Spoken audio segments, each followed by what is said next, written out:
As dawn broke on April 3rd, 1367, the plains of northern Castile became the stage for one of the 14th century's most decisive confrontations.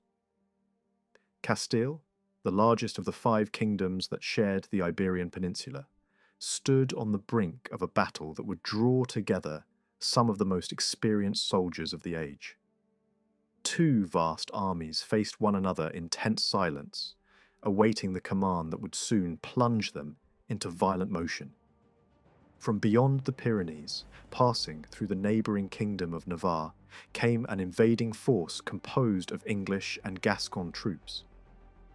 These men were seasoned veterans, hardened by years of fighting in the long and brutal conflict between England and France.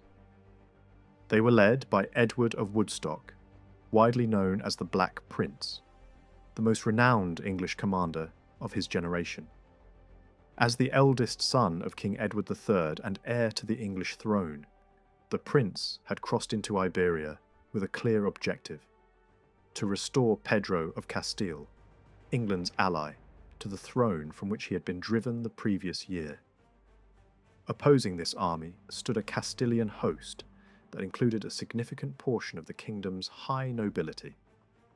Its core consisted of light cavalry, swift and mobile horsemen shaped by centuries of warfare on the Iberian frontier.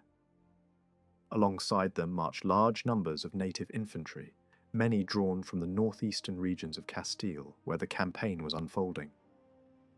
Reinforcing these forces were contingents of Aragonese fighters and bands of French and Breton mercenaries, themselves veterans of the same wider European wars that had forged the invading army. All of these troops fought under the banner of Enrique of Trastamara, the illegitimate half-brother of Pedro who had seized the Castilian crown with surprising ease the year before, and now ruled as king. At Enrique's side stood one of the most formidable soldiers of the age, Bertrand Dugesclan. Already respected for his skill and resilience, he would later rise to become the leading military commander of France and play a decisive role in pushing English power out of much of continental Europe. On this day, however, his fate was tied to that of the Castilian cause. By nightfall, the outcome was unmistakable. The English and Gascon army had secured a crushing victory, while their Castilian, French, and Breton opponents suffered one of the most devastating defeats of the century. For the Black Prince, the battle marked the peak of his military career. For Dugesclan, it meant yet another period of captivity. The imbalance between losses was stark. The defeated army suffered casualties far exceeding those of the victors, not only during the fighting itself, but also during the chaotic retreat that followed. As Enrique's lines collapsed on both flanks, his troops fled westward in panic, only to find their escape blocked when the fleeing mass was forced onto a single bridge over the fast-flowing river Najera. There, the rout turned into slaughter.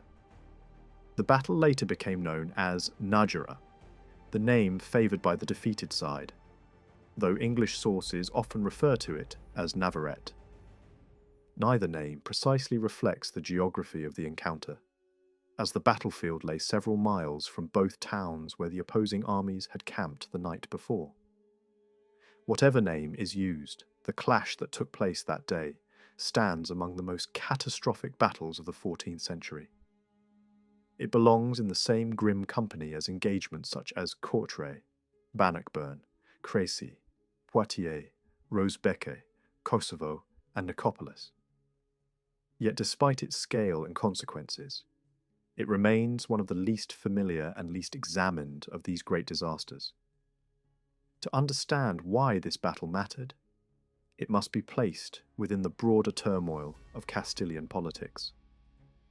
The roots of the conflict lay in the reign of King Pedro, who ascended the throne as a teenager after the death of his father during a campaign against Muslim Gibraltar. Pedro was the only legitimate surviving son of the late king and inherited a realm already strained by factional rivalries. Over time, his name became inseparably linked with a reputation for cruelty, though others later defended him as a harsh but lawful ruler. Much like the figure of Richard III in England, Pedro's image became fixed as that of a blood-stained tyrant, and this perception has endured. Little is known about Pedro's early life, but what evidence exists suggests a childhood marked by instability and danger. His father's neglect of the Queen and his devotion to a powerful mistress created a deeply divided royal household. From this relationship emerged several illegitimate sons, among them Enrique of Trastamara. These half-brothers would later become both political rivals and personal enemies, and Pedro would eventually order the deaths of several of them. During the early years of his reign, Pedro found himself hemmed in by competing noble factions. In the mid-1350s, several of these groups joined forces and briefly seized control of the government. Their alliance soon collapsed, undone by internal rivalries, conflicting ambitions, personal grudges, and the age-old inability of medieval nobles to sustain unity. By the end of the decade, those who had failed to secure the king's favour and who had managed to avoid imprisonment or execution fled Castile altogether. Among the most prominent of these exiles was Enrique of Trastamara, who first sought refuge in France and later in Aragon. Over time, he became the central figure around whom opposition to Pedro gathered. For the next 10 years, Pedro ruled with increasing ruthlessness. His authority reached its height as he eliminated both real and imagined enemies, through imprisonment, execution, and intimidation. These actions earned him both fear and hatred, driving ever more nobles into the camp of his half-brother. The king's character became unmistakably clear. He was deeply suspicious, unforgiving, and capable of extreme violence. Attempts at reconciliation were dangerous, as many who trusted his promises later paid with their lives. Even long-standing loyalty offered no guarantee of safety. Gradually, those who escaped the king's reach rallied around Enrique, whose following grew into a formidable force that included many of Castile's leading families. These men came to believe that no lasting security was possible, while Pedro remained on the throne. By the early 1360s, Enrique himself had resolved to claim the crown. The struggle between the brothers would soon draw foreign powers into Castile and culminate in the great battle fought on that April morning. A battle whose immediate outcome would prove decisive, but whose long-term consequences would overturn the judgment of the field. Despite the growing resistance among his own subjects, Pedro might well have kept his throne had it not been for the collapse of his foreign policy. This collapse marked a sharp departure from the course followed by his father and would ultimately prove fatal to his rule. Alfonso XI had devoted the greater part of his reign to the long struggle against Muslim power in southern Iberia, a conflict that shaped Castilian warfare and diplomacy for generations. To support this effort, he maintained generally stable relations with the other Christian kingdoms of the peninsula, including Aragon. When the wider conflict between England and France came to dominate Western Europe, Alfonso adopted a cautious alignment with France, while carefully avoiding open hostility with England. At the time of his death, both powers actively sought Castilian favour, and Alfonso managed, with some skill, to balance their competing interests. Pedro abandoned this careful strategy almost immediately after ascending the throne. He not only withdrew from the campaign against Granada, the last remaining Muslim kingdom in Iberia, but went further by forming a close alliance with its ruler. On several occasions, Granadan forces even provided military assistance to Castile. By the mid-1350s, having crushed an aristocratic coalition and secured his authority at home, Pedro turned Castilian arms eastward against Aragon. What followed was a harsh and prolonged war of conquest that would last nearly a decade. interrupted only briefly when circumstances forced a temporary halt. The uneasy pause came with the signing of a peace agreement, but it proved short-lived. At the first opportunity, Pedro violated the treaty by launching a surprise attack against an Aragonese city, reigniting hostilities. Over the next 4 years, Castilian forces, sometimes aided by allies from Portugal, Navarre, and Granada, gained the upper hand. The war largely consisted of raids, sieges, and the steady erosion of border towns and fortresses. By the final year of the conflict, Castile had secured substantial territorial gains, particularly west of Zaragoza and south of Valencia. To many observers, it appeared that Aragon was heading toward a decisive and humiliating defeat. Yet these military successes concealed a deeper political failure. From the moment war broke out, the Aragonese ruler invited Castilian exiles to join the struggle against their common enemy. These exiles, led by Enrique of Trastamara, found in Aragon not only refuge but also financial support and a secure base of operations. With only one brief interruption, Aragon continued to sustain Enrique and his followers, while Enrique himself fought alongside Aragonese forces, launching raids into Castilian territory and steadily expanding his support. In the early 1360s, Aragon and Enrique formalized their cooperation through a series of secret agreements. Under their terms, Aragon committed itself to backing Enrique's claim to the Castilian throne in exchange for promised territorial concessions.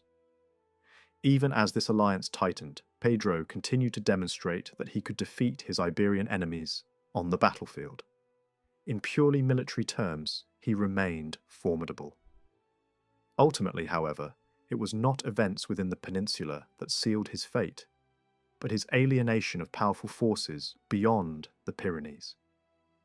The turning point came with the loss of French support and the hostility of the papacy at Avignon. During the early years of Pedro's reign, advisors inherited from his father had kept Castile aligned, if loosely, with France. This relationship was reinforced by a dynastic marriage intended to strengthen ties between the two kingdoms. The plan backfired dramatically. Pedro, deeply attached to his longtime mistress, came to resent both the marriage and the advisors who had arranged it. Within hours of the wedding, he abandoned his wife and soon moved against members of the pro-French faction at court. Over time, he withdrew even the limited military support his father had offered France and subjected his queen to increasingly public humiliation. France viewed this growing estrangement with alarm but was initially powerless to respond. Pedro's consolidation of power coincided with one of the darkest periods in French history. After a catastrophic defeat, the French king fell into English captivity, leaving the kingdom in the hands of a young regent. What followed was a cascade of crises: urban rebellion, political paralysis, and a massive peasant uprising. These internal disasters culminated in a treaty that stripped France of vast territories. As if this were not enough, thousands of unemployed soldiers soon roamed the countryside, forming armed bands that spread violence and extortion across large regions. As long as Castile remained neutral, France could not risk pushing Pedro toward open alliance with England. That restraint ended when Pedro formally aligned himself with the English crown. With that decision, there was no longer any incentive to tolerate a hostile Castilian king. Soon afterward, the French throne passed to a new ruler whose energy, intelligence, and determination marked a turning point. From the outset, he sought ways to draw Castile back into the French sphere of influence and worked actively against Pedro. At the same time, Pedro's actions brought him into direct conflict with the papacy.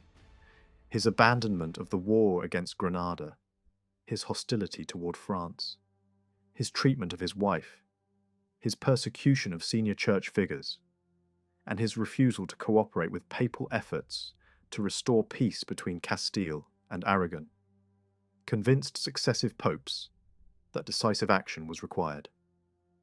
Over the course of several years, the Castilian king was first cut off from the church and later formally removed from papal recognition. By the middle of the 1360s, the conditions for Pedro's downfall had fully matured. The Castilian exiles believed that their survival depended on his removal.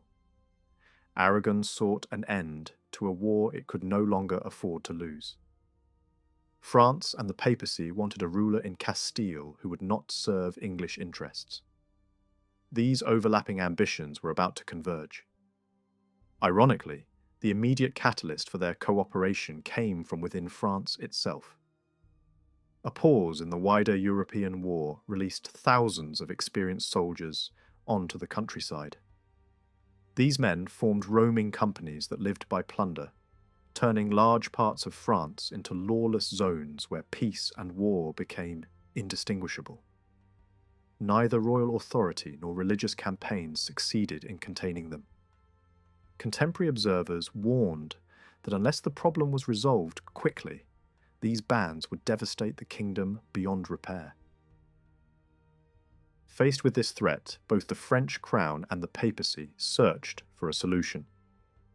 Sending the companies far afield proved impractical. A more convenient answer lay just beyond the Pyrenees.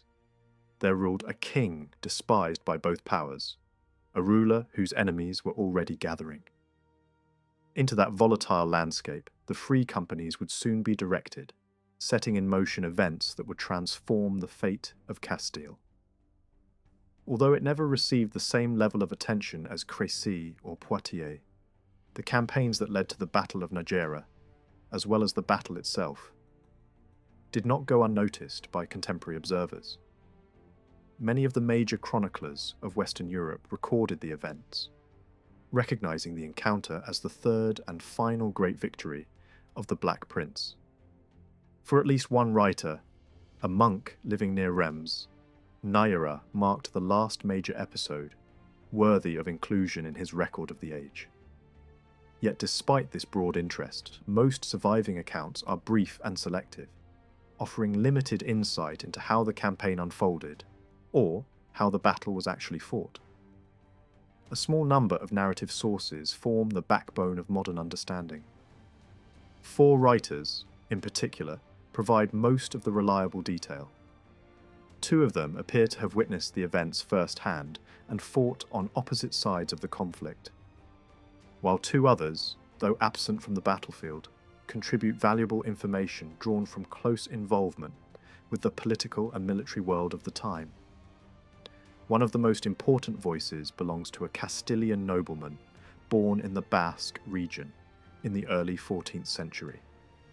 Raised in an established family, he received part of his education in Avignon before entering royal service at a young age. For more than a decade, he and his family supported King Pedro, serving loyally at court. That loyalty ended in the crisis year when a wave of noble defections reshaped Castilian politics. Like many others, he transferred his allegiance to Enrique of Trastamara and took part in the civil war that followed.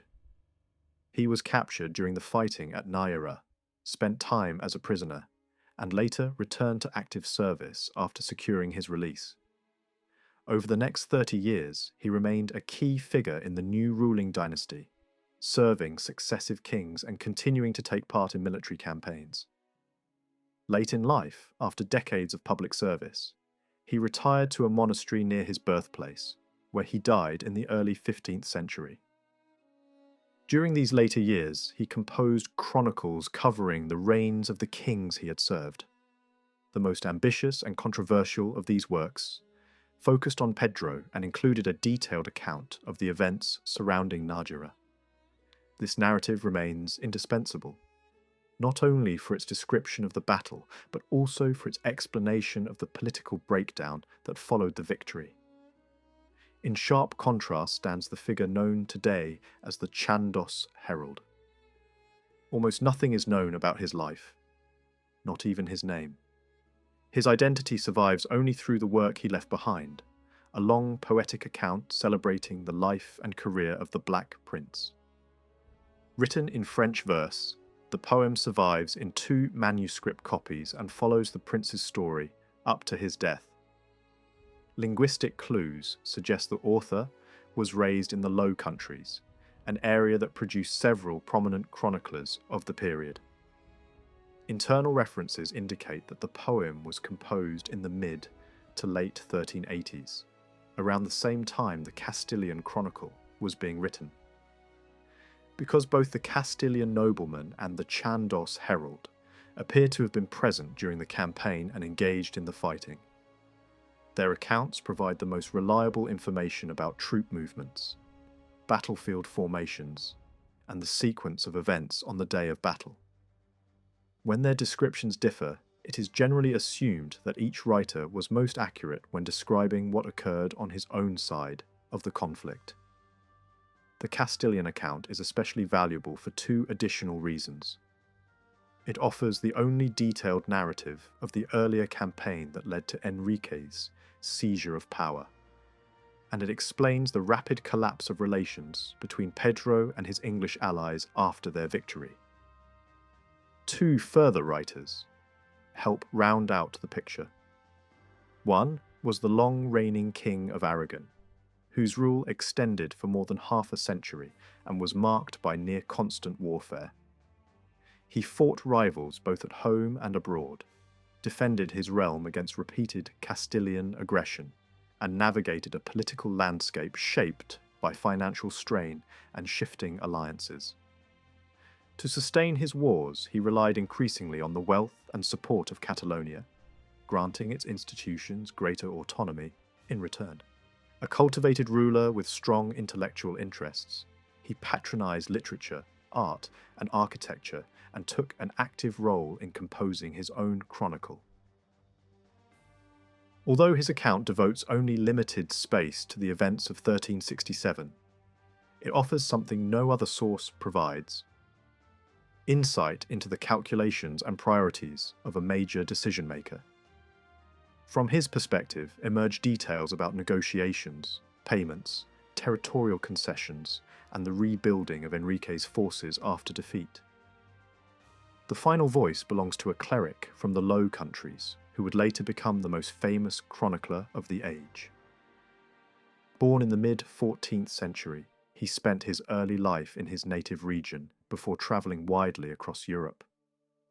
Moving from court to court, he gathered stories, testimonies, and personal impressions, weaving them into an expansive narrative of his times.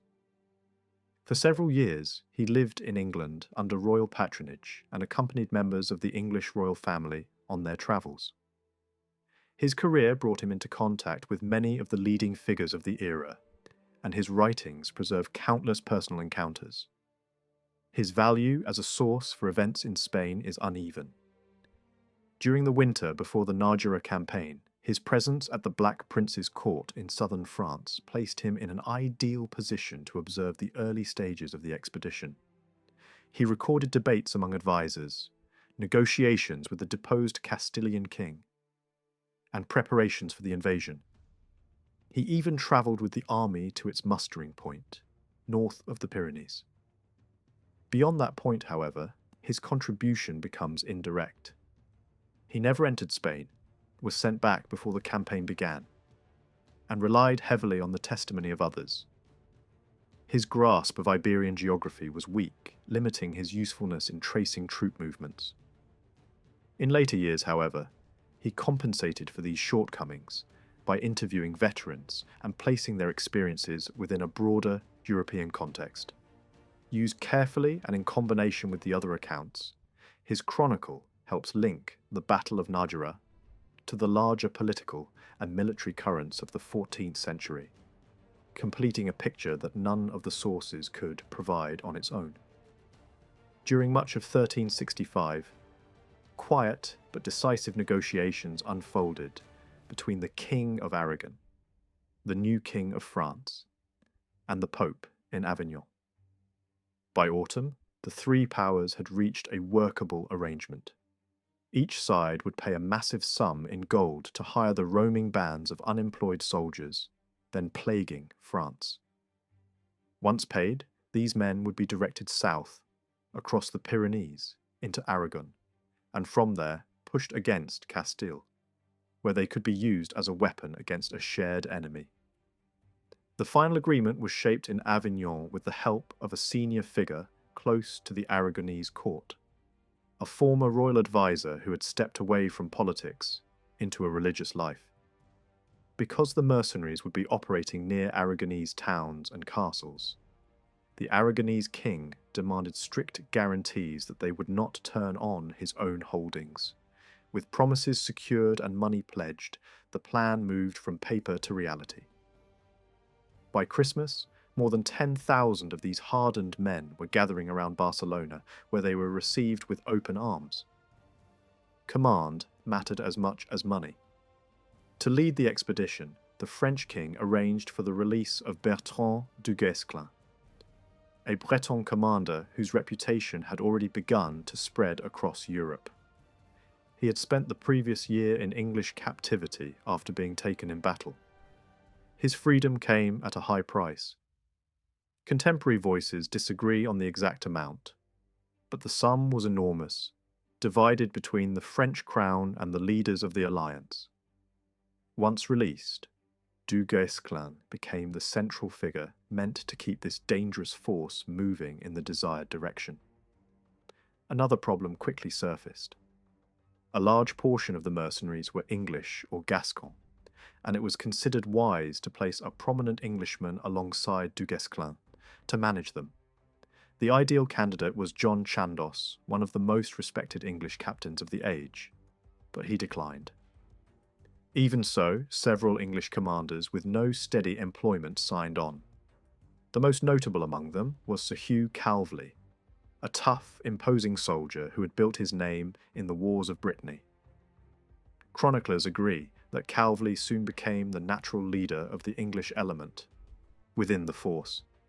As incentives were distributed, promises followed. Dugesclan was offered lands and honours in return for his service, and Calveley too was marked for rewards once the campaign succeeded. In January 1366, the hired army finally began to move. It was now more than a French problem shipped across a border. Enrique of Trastamara marched with the force, supported by Castilian exiles and joined by a substantial group of Aragonese fighters. The column pushed west towards Zaragoza and the Castilian frontier. The first clashes were assigned to Calveley, who advanced against Castilian troops holding Aragonese towns along the border. Those garrisons withdrew without serious fighting, and with the way cleared, Enrique and Dugesclan brought forward the main body and turned toward Burgos, where Pedro waited. Before the invasion took on its full shape, the leaders issued a set of demands to Pedro. The message called for peace with Aragon, the return of disputed territories and unrestricted passage through Castile, so the army could supposedly launch a pious campaign against Granada. The language was carefully chosen to sound virtuous, but the intent was political. No such crusade ever truly materialized. Pedro rejected the demands without hesitation, and that refusal was used as a public justification for what had already been decided. With northwestern Aragon cleared, the expedition crossed into Castile. Along the route, Enrique was urged repeatedly to proclaim himself king. He did so as soon as he entered Castilian land, signalling that this was not merely a raid or pressure campaign but an open bid for the crown. Pedro, for all his experience in attacking others, was far less practiced at defending his own kingdom against a large invading force. He also made choices that would haunt him. Late in 1365, he passed up a chance to break the enemy coalition by buying off part of the mercenary force, many of whom had prior ties to England. Then, in the spring of 1366, as the invasion closed in, he abandoned Burgos at the first approach. The decision left much of his following stunned and exposed. Pedro fled south with a small group, moving first to Toledo and then to Seville. Enrique entered Burgos in triumph and staged a ceremonial coronation meant to signal that the crown had already changed hands. Pedro's retreat triggered a rapid collapse in loyalty. Many nobles, sensing the direction of events, shifted their allegiance to Enrique within weeks. Large parts of the kingdom accepted the new claimant, and his march south began to look like a victory procession. As towns and communities along the route declared for him, Enrique's momentum grew. When even Seville, a city Pedro cherished, turned away, the king's position became untenable. He crossed into Portugal in haste. In the confusion, attempts to carry away the royal treasury went badly, and a substantial portion of it fell into Enrique's hands. Portugal offered no reliable refuge. With welcome uncertain, Pedro moved again, travelling north through the country and re-entering Castile near the Atlantic coast. From there, he pushed toward the far northwest, reaching the port region near La Coruña. His options had narrowed to a single path. 3 years earlier, he had negotiated an alliance with England, and now that agreement became his last lifeline. With only a small entourage and a couple of ships, he sailed across the Bay of Biscay toward Aquitaine, the English-held duchy governed by the Black Prince. While Pedro fled, Enrique faced another challenge. The mercenaries who had helped lift him to power were expensive, unruly, and destructive. Paying them drained resources, and allowing them to roam through territory now claimed as his own threatened to undermine the very rule he had just established. After taking Seville, Enrique chose to dismiss most of the free companies. He paid them off generously and pushed them out of the kingdom as quickly as possible, keeping only the Breton troops under Dugesclan and a smaller Anglo-Gascon group associated with cavalry. With Pedro now in exile and Enrique on the throne, the struggle shifted from battlefields to diplomacy. In the summer of 1366, before leaving the northwest coast, Pedro sent urgent messages to the Black Prince asking for armed support to recover his crown. Accounts differ on how the request was received inside the prince's circle. Some sources portray the decision as smooth and united, while others describe sharp warnings from advisors who considered Pedro too dangerous and unpredictable an ally. Yet the prince himself appears to have favoured intervention from the beginning. The logic behind that impulse was not difficult to see. Enrique's swift victory, achieved with strong French involvement, threatened to pull Castile firmly into the French camp. That outcome would have mattered far beyond Iberia. Castile possessed major naval strength, and a hostile Castilian fleet could upset the balance at sea that England had worked hard to maintain. Restoring Pedro, even belatedly, offered a way to prevent that shift. There was also a more personal factor. Years had passed since the Black Prince's great triumphs, and much of his recent life had been consumed by administration rather than warfare. A major campaign in Spain promised a return to the field and a new chance to shape events through arms.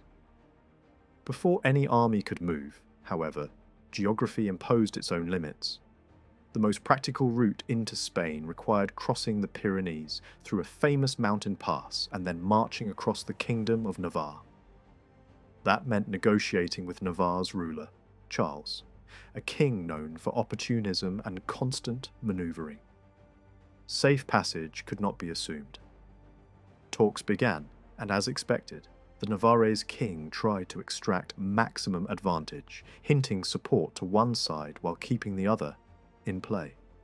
Only after months of bargaining would he commit fully, clearing the way for the Black Prince's invasion to begin. The Black Prince began moving pieces into place even before Pedro reached him. One of his commanders, Sir Thomas Felton, was sent to the port of Bayonne with instructions to sail to the northwestern coast of Iberia and bring the deposed king across the Bay of Biscay. That mission became redundant when Pedro arrived, on his own vessels, slipping into port without needing escort. Over the late summer and autumn of 1366, the two men met repeatedly, shaping the terms of an intervention that would be expensive, risky, and politically explosive. Pedro arrived with little left to offer immediately. He handed over whatever money and valuables he still possessed, and promised that the rest of the costs would be paid after the throne was recovered. To strengthen the bargain, he also pledged sweeping rewards. Huge estates in Castile for the English leaders, including major territories and important towns, with additional lands promised to key commanders. But promises alone were not enough. As insurance, Pedro agreed that his daughters and the wives of several close supporters would remain in Bayonne as hostages until he was restored and the agreement fully honoured. Even so, the Black Prince could not act purely on his own authority. The final decision rested with his father, the King of England. A small delegation was dispatched across the Channel to present the case. They landed on the English coast, travelled inland, and finally reached the king at Windsor. After the message was read and discussed with the Royal Council, permission was granted. The expedition could proceed. With approval secured, the prince moved quickly. He summoned his leading nobles, gathered weapons and armour, and ordered preparations on a scale fit for a major campaign. John Chandos was tasked with recruiting men from the free companies, including many who had only recently returned from service in Spain on the opposing side. Heralds were also sent into Castile with a direct call to English and Gascon soldiers still serving Enrique, men who had fought for pay but who, in theory, owed their first loyalty to the prince. By early 1367, the machinery of war was ready. The prince remained in Bordeaux, briefly, long enough to witness the birth of his son, the future Richard II. Then he set out. About 2 weeks after Christmas, he rode south to Dax, where a large portion of the invasion force had assembled. Others waited farther south, wintering uneasily in the Basque highlands, cold, restless, and eager for the campaign to begin. Just before the march into Spain, a major figure decided to join. John of Gaunt, the prince's younger brother and newly made Duke of Lancaster, crossed from England with a sizable entourage. He rode hard through Brittany and reached Bordeaux, pausing only long enough to see his newborn nephew and deliver news from home. Then he pressed on to catch the main army. His arrival did not delay the expedition, nearly as much as the weather did.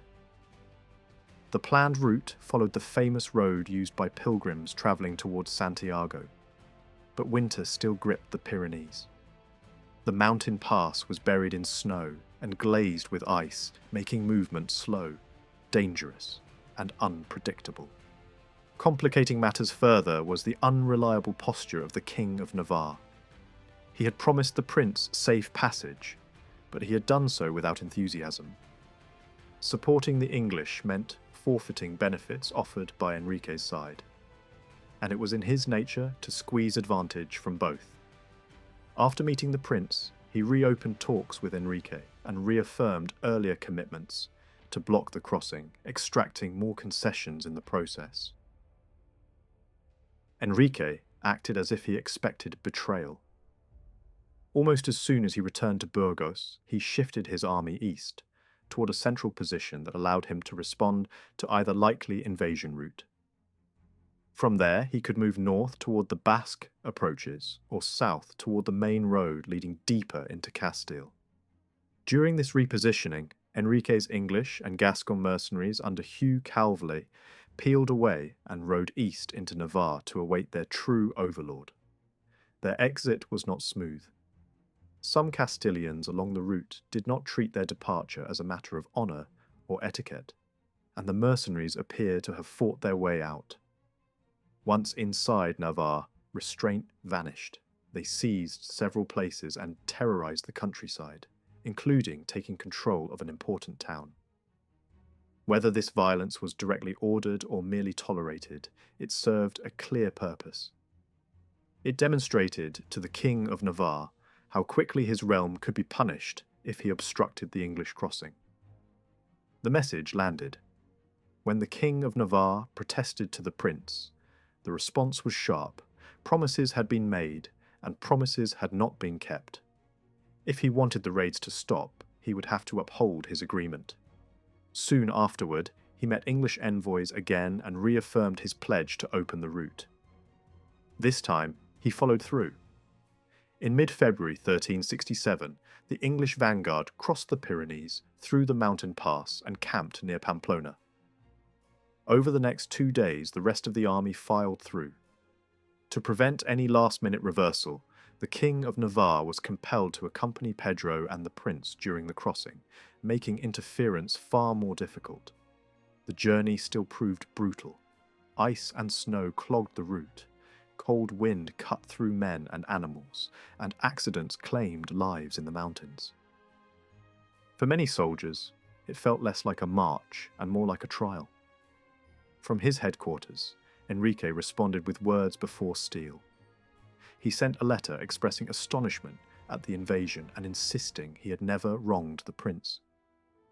He challenged the English commander to declare where he intended to enter Castile so that battle could be joined there. The message reached the English camp, and the prince's council drafted a reply, but held it back for the moment. Instead, reconnaissance moved first. Sir Thomas Felton was sent ahead to learn where Enrique's army was positioned and how it was moving. Felton rode southwest, crossed into Castile near Logroño, and pushed forward to a village close to Enrique's camp. From there, he watched and listened, close enough to gather intelligence but not close enough to be swallowed by the enemy. Around this same moment, the King of Navarre's behaviour slid into near comedy. He had promised military service to both sides, yet had no intention of risking himself for either. Having already disappointed Enrique, he now sought to escape the prince as well. He arranged to be captured by a Frenchman serving with Enrique, allowing him to sit out the campaign in comfortable confinement in Aragon. Only after the battle was over did he stage an escape, and even then managed to avoid paying the reward his captor expected. With the king absent, his chief advisor was left to govern and fulfill the formal obligations the monarch had tried to evade. Once the army had rested near Pamplona, the prince began his advance. But rather than follow the route Felton had scouted toward Logroño, he marched west along the river valley, entering Castile near a Basque town that surrendered immediately rather than face an assault.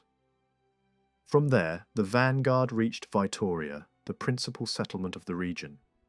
The choice of route has invited debate ever since. The traditional pilgrim road split at Pamplona.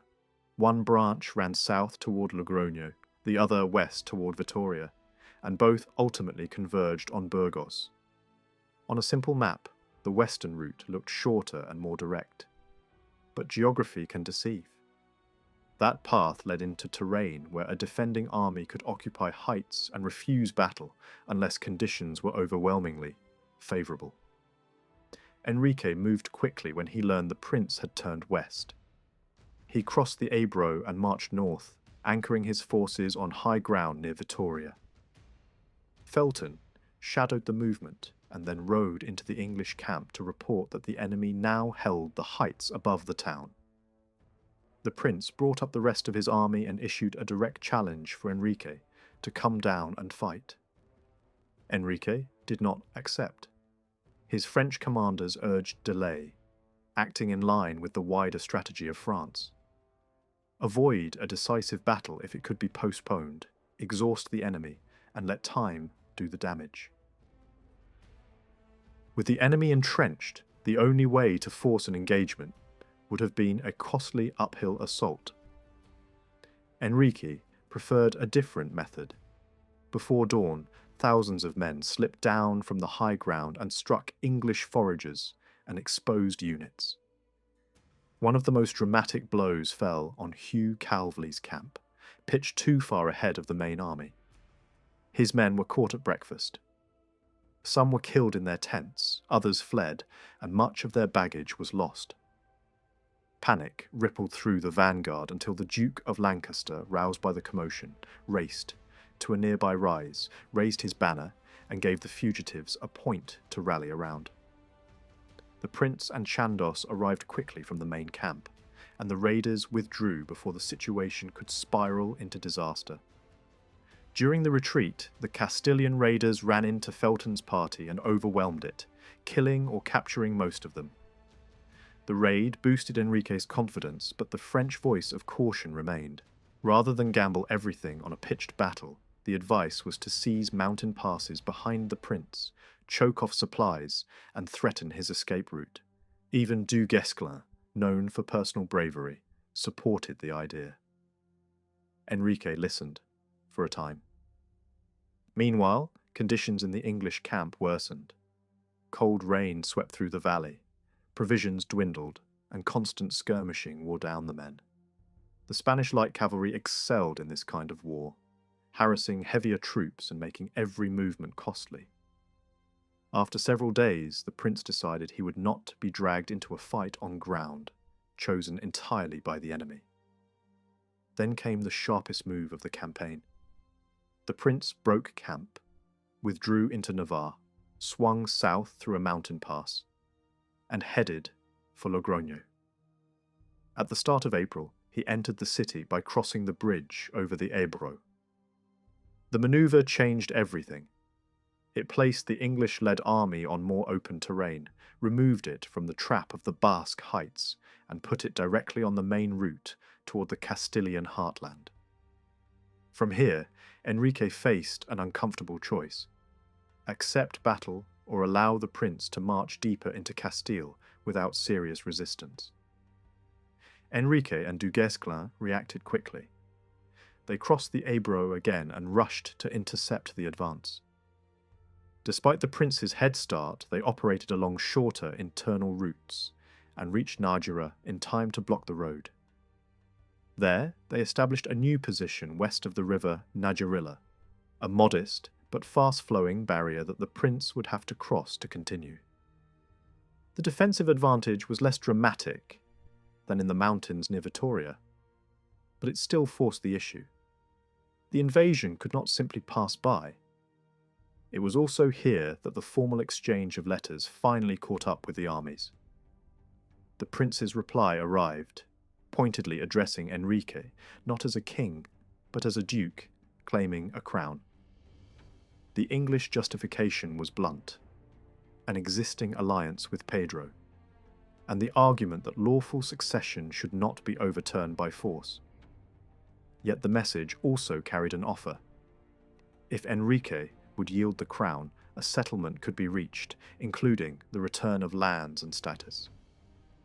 Enrique answered with measured politeness. The reply insisted that the English had been misled, that Pedro's rule had crushed the people of Castile beyond endurance, and that the collapse of Pedro's position had been the result of justice rather than chance. By this stage, Dugesclan delivered his final warning against a full-scale battle. But Enrique's position had shifted. Publicly, he spoke of confidence in his army. Yet privately, he feared what would happen if he refused to fight. Another retreat, another delay, might trigger fresh defections, this time back toward Pedro. Under that pressure, the decision hardened. The path now led toward a battle that could no longer be avoided. By Friday, April 2nd, both armies understood that the moment had arrived. The final maneuvering was over. Camps were struck, units were gathered, and men began to prepare for a battle that felt unavoidable. The Black Prince broke his position and advanced toward Navarrete. Across the river line, Enrique also moved, and in doing so he made the most damaging decision of the entire campaign. Instead of staying west of the river Najera and forcing the enemy to deal with a natural barrier, Enrique chose to cross over and fight on the open plain to the east. That river line was one of the few remaining features that could strengthen his defensive posture. Abandoning it removed an obstacle the English would otherwise have been forced to overcome. Contemporary observers later judged the choice harshly. Some explained it as the product of Enrique's personality, bold, impulsive, eager to prove courage on ground that offered no special shelter. Others suspected something more practical. Light cavalry, the backbone of his army, could operate more freely on a wide plain than when tied to a river crossing. Yet if that had been the true motive, it was rarely stated clearly. Whatever the reasoning, confidence, pride, a sense of honour, or a mistaken calculation, it helped set the stage for one of the century's worst disasters. That night, both armies slept in armour, fully aware that the next sunrise would bring a fight. Before describing the clash itself, there is a question that always haunts medieval battlefields. How many men were actually there? The numbers at Najera are a fog. Sources throw out totals that range from modest to absurd, and the gap between them is so wide that certainty becomes impossible. Some figures place the prince's army at little more than a few thousand. Others inflate it into the tens of thousands. Estimates for Enrique's host swing even more wildly, from huge totals that strain belief to claims that only a small core of heavily armed men mattered, supported by an undefined mass of less equipped foot soldiers. Without detailed payrolls or full rosters, the safest conclusion is simply that the evidence will not allow a clean answer. Even the best-known English narrative fails to give a single clear total for its own side. Instead, it offers numbers tied to the crossing of the Pyrenees, describing large groups moving through the mountain pass over several days. Yet it is not obvious whether those numbers include everyone or only mounted men. The language used can suggest horsemen, but it would be strange to imagine every archer and every foot soldier mounted. The text never resolves whether the totals refer to the whole army or only to those on horseback. At the same time, the same source seems far more confident when assigning numbers to Enrique's formations.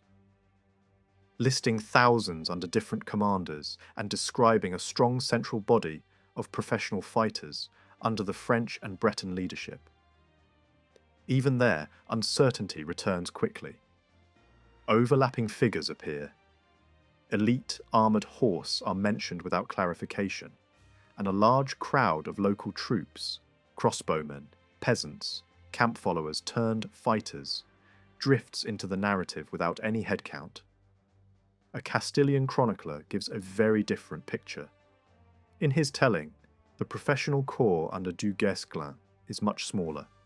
The cavalry wings are counted in low thousands, and the whole Castilian front line appears far more compact. His estimate for the prince's army is also reduced sharply, with a few thousand men-at-arms in the centre and smaller wings on either side. Compared with the grand totals found elsewhere, this version presents Najera as a battle fought by armies closer in size, not a struggle where one side overwhelmed the other by sheer mass. A third voice, writing later and relying heavily on reports, tends to expand the totals again, giving the English a large army and Enrique an even larger one. The pattern is familiar across medieval writing. Distant accounts often inflate numbers, while those closer to the events sometimes record smaller figures. In the end, the only responsible statement is that the true totals remain out of reach. What can be said with more confidence is that, unlike battles where England stood badly outnumbered and fought defensively, Najera likely felt less lopsided in raw numbers, at least to those on the ground. And that matters, because it helps explain why the Black Prince was willing to press forward aggressively instead of waiting behind a defensive line. Whatever the head count, there was another kind of imbalance: combat experience and equipment. The prince's army had been shaped by the hard fighting of the northern wars, where heavier armour, disciplined formations, and practiced coordination between men-at-arms and missile troops had evolved into a lethal system. Enrique's strength lay in fast-moving light cavalry, excellent for raids and skirmishes, but not always suited to standing in the crushing pressure of a full-scale set battle against heavily equipped veterans. On open ground, the difference in battlefield style could become decisive. Before dawn on Saturday, April 3rd, both sides moved into final position. Enrique and Dugesclan had a simpler task in one sense. Their camp lay closer to the plain, allowing them to choose ground and arrange their lines before the enemy arrived. They set themselves along the main approach from Logroño, expecting the prince to come straight down the road. At the heart of Enrique's formation, slightly forward, stood what many regarded as the most dependable troops available, the French and Breton professionals. These men fought dismounted, tightly grouped, and were led directly by Dugesclan alongside a senior French commander with long experience against English armies. Many in this centre had already faced the same enemy in earlier battles and understood what English tactics could do. Mixed into this block were elite Castilian fighters, also dismounted, along with standard bearers and nobles who intended to hold the line. Behind this hard core and spread along its flanks were the thousands of Castilian and Aragonese light horsemen. Enrique placed himself close behind the central infantry, commanding the largest mounted reserve. On one wing stood a prominent Aragonese noble leading a major contingent. On the other wing, Enrique made another risky choice by granting command to a brother whose reliability had long been questioned, even if he had shown energy in the skirmishing near Vittoria. Beyond these mounted forces stood a sizable body of native infantry, local levies pulled from the regions around the northern heart of the kingdom. Their precise placement is unclear, but they likely followed behind the main line. In the battle to come, they would matter far less than the cavalry and the professional centre, serving mainly to enlarge the crowd that would later flee. As the Black Prince advanced from Navarrete, he added a final twist. Instead of marching straight down the main road into the enemy's face, he veered off, crossed low hills, and entered the plain from a slightly unexpected direction. It forced Enrique's line to adjust quickly and robbed him of the comfort of perfect anticipation. When the armies finally came into view of each other, the English formed up in three main bodies. The vanguard, led by the Duke of Lancaster and John Chandos, took the centre facing Dugesclan's dismounted professionals. Behind them stood the prince with the main body, ready to reinforce where the line buckled or to exploit a weakness. Parts of this central mass angled outward to form a right wing, confronting Enrique's left. The rearguard arrived last and swung toward a small rise, becoming the left wing facing the Aragonese-led troops on the opposite side. As the sun climbed, there was a brief pause filled with ritual. Commanders conferred knighthoods and performed the last gestures of chivalric theatre before violence began. Chandos, richly dressed and intensely visible, rode between the lines, proclaimed his loyalty, and asked the prince to bless his banner before returning to his men and binding them with oaths. On the other side, similar ceremonies played out. Beneath the display, exhaustion and hunger remained real. The English army had been under pressure for weeks, provisions were thin, and the enemy camp across the field was known to be stocked with food and drink.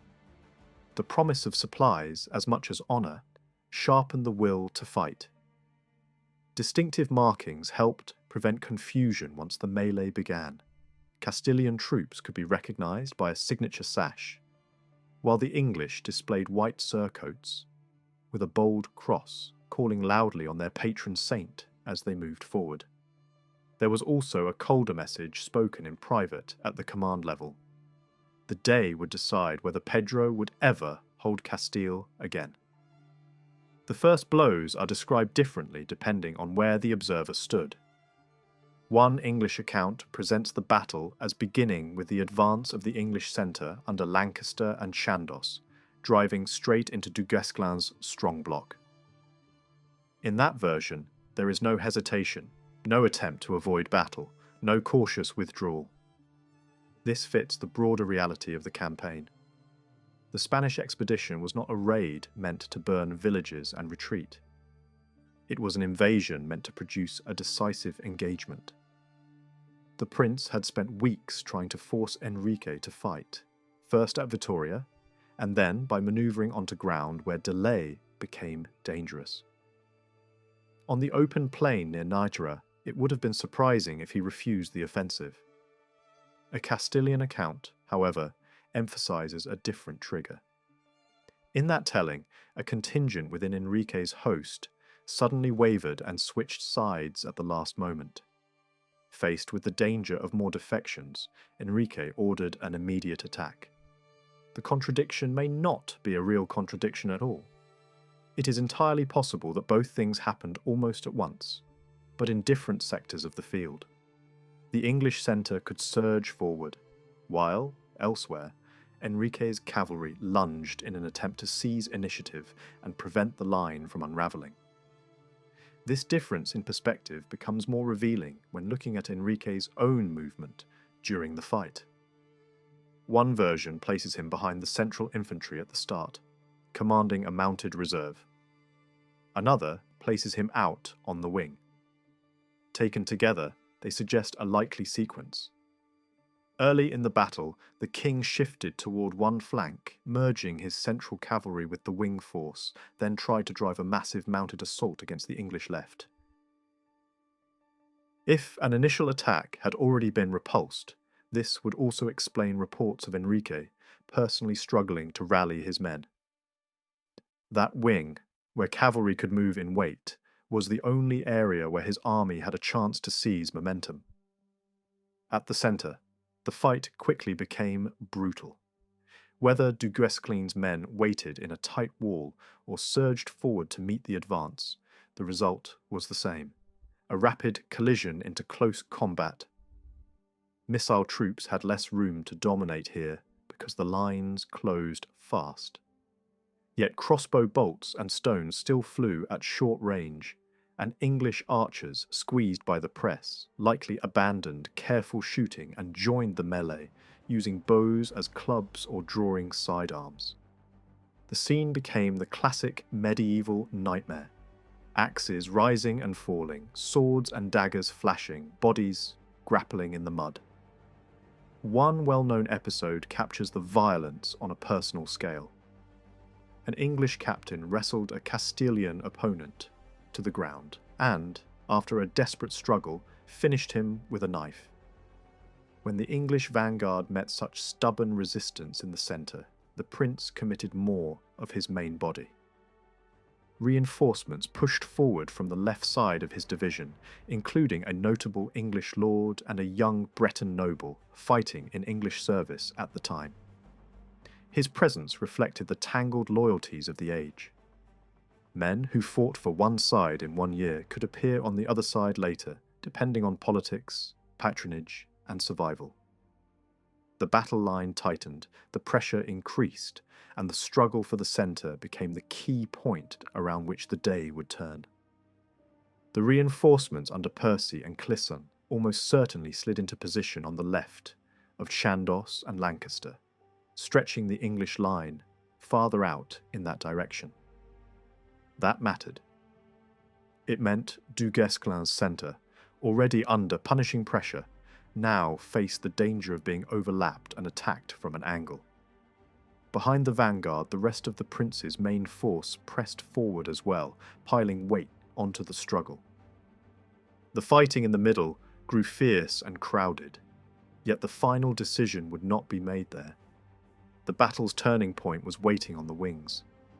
On the English right, facing the Castilian left, events unfolded with brutal clarity. Don Tello, Enrique's brother, commanded a large body of light cavalry. When a strong English Gascon group peeled away and drove straight at him, he did not hold. There was no prolonged clash, no stubborn stand. Before the two lines could properly lock together, he broke. He turned his horse and ran, and the men around him ran with him. The collapse spread like fire through dry grass. A wing that should have anchored Enrique's line simply vanished in a rush of flight. Some Englishmen pursued long enough to make sure there would be no rally. But pursuit alone did not explain the disaster.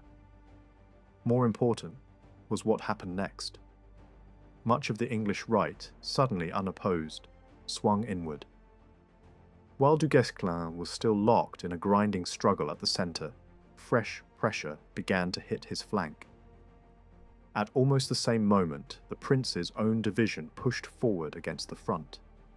The professional soldiers at the centre now found themselves squeezed from multiple directions. On the far side of the field, the Castilian right fought very differently. Here, Enrique and the Aragonese commander worked hard to keep their cavalry together, and the horsemen did not dissolve at the first shock.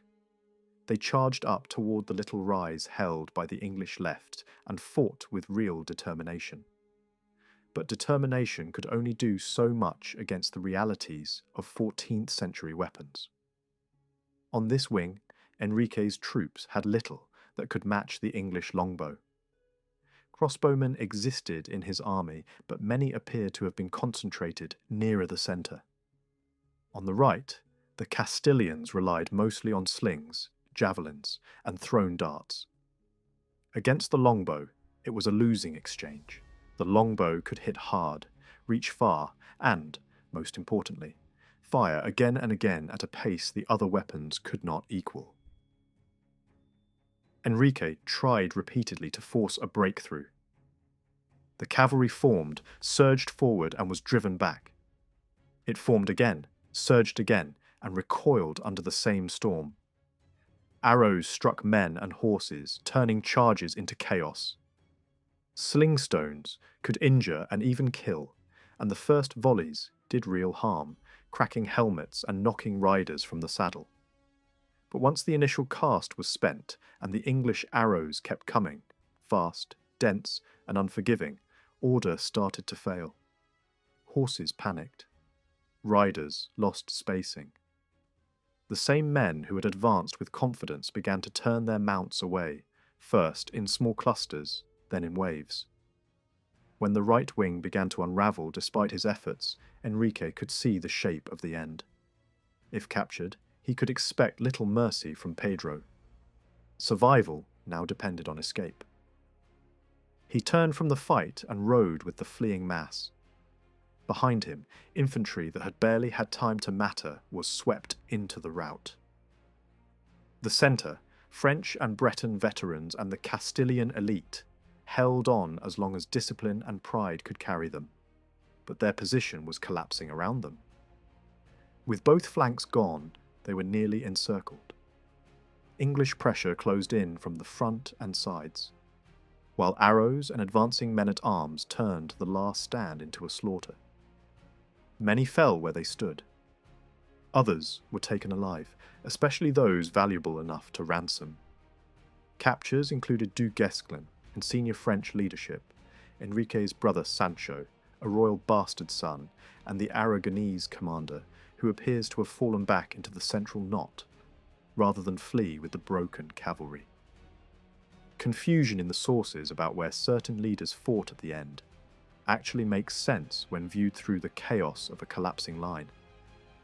Some men began the battle on one wing and finished it near the centre simply because the battlefield folded inward. English units that shattered a wing often turned back toward the middle to finish the fight. Likewise, commanders whose own wing collapsed sometimes rode toward the still fighting corps, either seeking protection or trying to hold a last defensive cluster. In a rout, positions on the map stop being fixed. They move with fear and momentum. Once both wings had broken, the battle ceased to be a contest and became a hunt. English and Gascon forces pressed the defeated westward toward the river Najera. The bridge near Najera, which could have been a defensive choke point if Enrique had stayed behind the river earlier, now became a trap. Men and horses jammed together in panic. Some were cut down at the crossing, Others fell into the water and drowned beneath the weight of bodies and armour. The river ran dark with blood and churned with debris. Those who forced their way across often made it no farther than the town itself, where more were killed or captured in streets, courtyards and hiding places. Clerical and military leaders were dragged from improvised shelters. Cellars, walls and alleys became the last refuge of men who had commanded armies only hours before. By the end of the pursuit, the casualty figures were staggering, especially compared with the victors' losses. After the fighting, Pedro found the Black Prince and sank to his knees in thanks. The prince lifted him up and credited the victory to divine favour, the standard language of triumph in an age that expected God to choose sides. Yet one detail spoiled the clean ending. Enrique had escaped. Scouts sent out to find him returned with nothing. Only later did the victors learn that he had made it into Aragonese territory, and that his family soon joined him there. Even so, in the first days after the battle, Enrique's position looked desperate. His relationship with Aragon was fraying, and the Aragonese king, impressed by the English victory and angry over unmet promises, began to explore contact with the prince. Then something astonishing happened. The man restored by the victory began to poison the victory itself. The rupture between Pedro and his English allies did not start weeks later. It began almost immediately, in the shadow of the battlefield. Pedro had reportedly agreed that captured Castilians would not be executed without judgment, except for certain individuals already condemned. Yet in the hours after the battle, he killed prominent prisoners anyway. One notorious incident involved a noble who had been captured by a Gascon soldier. The prisoner had once served Pedro and later defected. When Pedro encountered him, rage overrode calculation. He stabbed the man to death on the spot. For the Gascon who had taken him, the death was not merely brutal, it was expensive. A living noble meant ransom. A dead noble meant nothing. The complaint reached the Black Prince quickly. The prince rebuked Pedro. The killing of prisoners violated the code that made warfare profitable for the victors and survivable for the defeated elite. Pedro responded with a cold practicality. He offered to pay ransoms himself, buying the prisoners from the English captors. But the prince understood what that meant. It was not a rescue, it was a purchase for execution. He refused. No amount of money, he said in effect, would persuade him to hand over men simply to be butchered. Under pressure, Pedro finally agreed to spare the captured nobles, and the prince urged him to do it not out of mercy, but out of politics.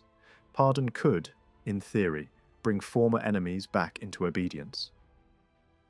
In another ruler's hands, that advice might have worked. In Pedro's hands, it rang hollow. Men who had seen him kill captives did not trust a forced pardon.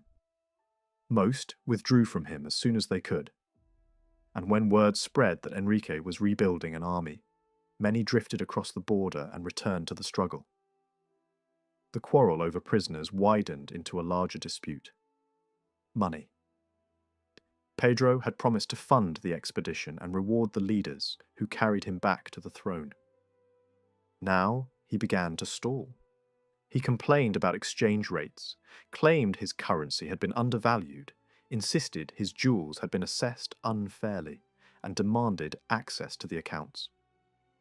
Whether those complaints had merit is impossible to judge here, but the timing was catastrophic. To the men who had marched, fought, and bled, it looked like ingratitude dressed up as bookkeeping. Land grants caused even more tension. At Bayonne, Pedro had promised major territories to the prince and to leading commanders. After the victory, he spoke as if he still intended to honour those grants, but he quietly made compliance difficult. Local communities were pressured not to cooperate. Obstacles appeared everywhere. Promises remained words, while the army remained in the field and needed to be paid. A compromise was hammered out.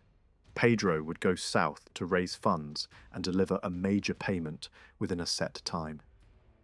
The prince waited in northern Castile through a punishing summer. The money did not come. Messengers returned from the south with excuses.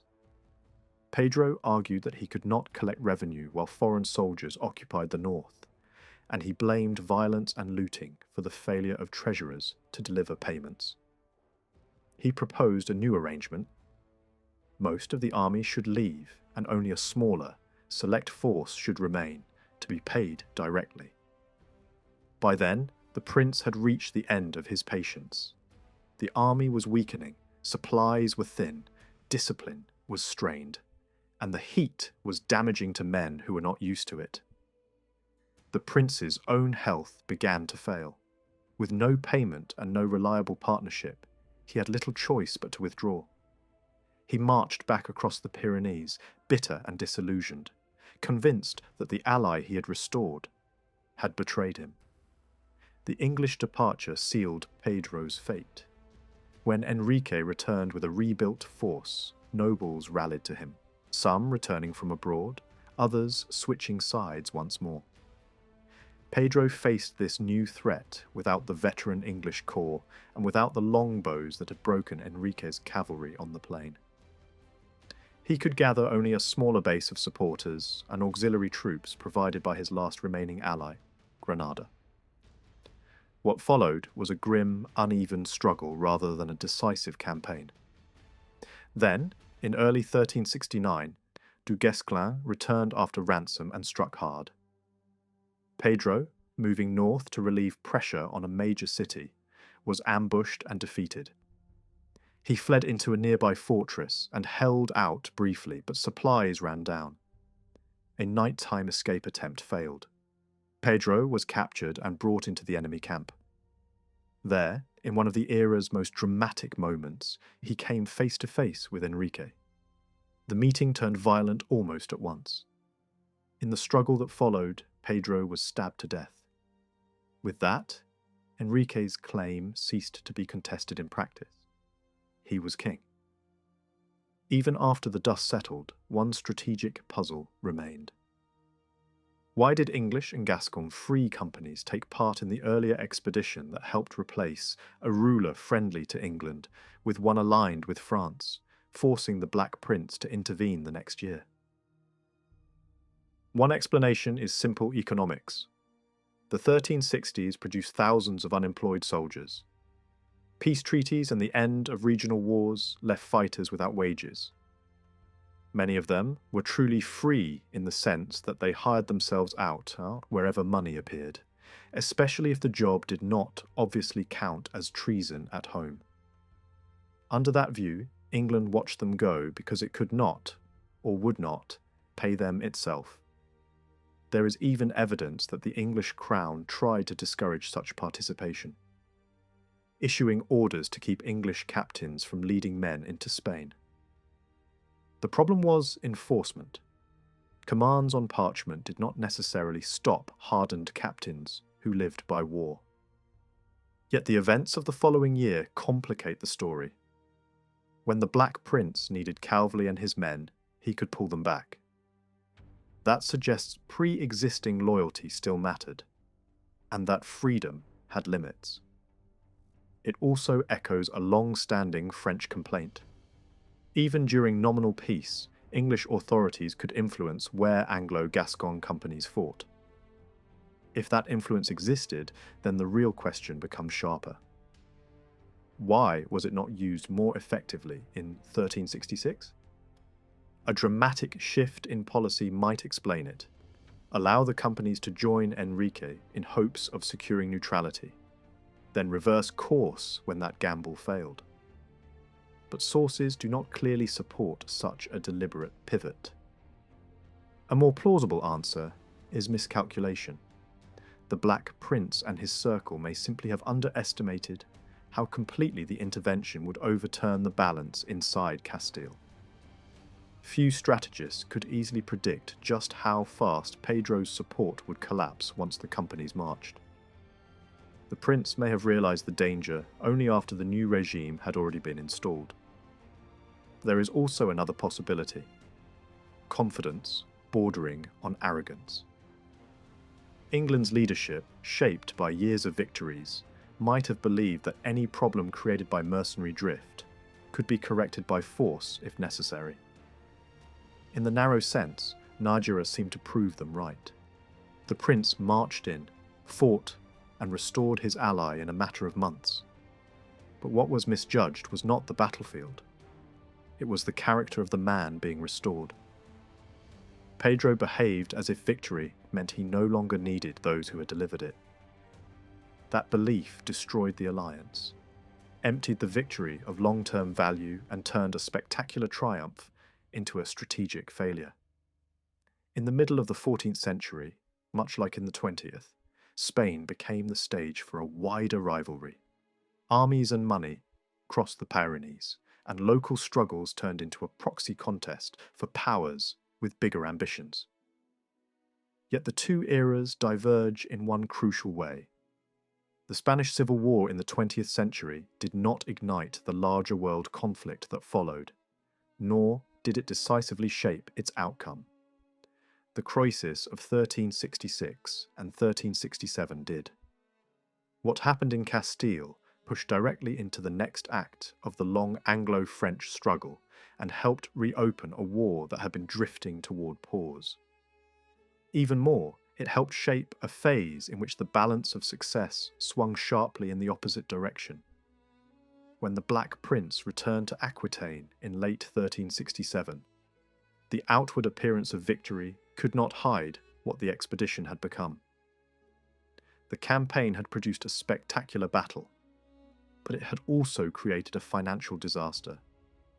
The man restored to the throne did not pay what he had promised. In practical terms, the prince had crossed mountains, fed an army, won a kingdom back for an ally, and came home with little to show except hostages, who were more burden than prize. Meanwhile, the bills remained. Many of the soldiers who had joined the Spanish venture did so because the prince personally guaranteed they would be compensated. When payment failed to arrive from Castile, responsibility fell back onto him. The strain landed on a treasury that was already stretched thin, and it cracked under the weight. To cover the losses, the prince imposed a heavy household tax across England's continental lands. It was deeply unpopular. Communities that had tolerated English rule for decades now felt squeezed for a war that had not been fought for their sake. Anger spread, especially in Gascony, where leading lords and towns had long guarded their privileges and were increasingly tired of the costs of distant adventures. Some refused to pay. Instead, they appealed to the French king, asking him to intervene as an outside judge in the dispute. For Charles V, this was an opening too valuable to ignore. He had been waiting for a chance to pull those territories back into the French orbit, not only by force, but by politics, by presenting himself as a protector of local rights against English demands. He agreed to hear the complaints and summoned the Black Prince to appear before him.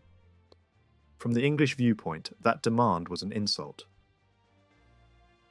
Chartres. The lands in question had been formally ceded to England, and the prince saw French interference as a direct challenge to English sovereignty. The response was explosive. French messengers were arrested. Threats were made. The prince pressed ahead with the tax. Gascon resistance hardened into open defiance, and the French crown moved to support it. Within a short time, the fragile calm collapsed. By 1369, the long war between England and France was raging again. This time, the results were not a repeat of earlier English triumphs. France, guided by a cautious strategy that avoided large, decisive battles, began reclaiming ground piece by piece.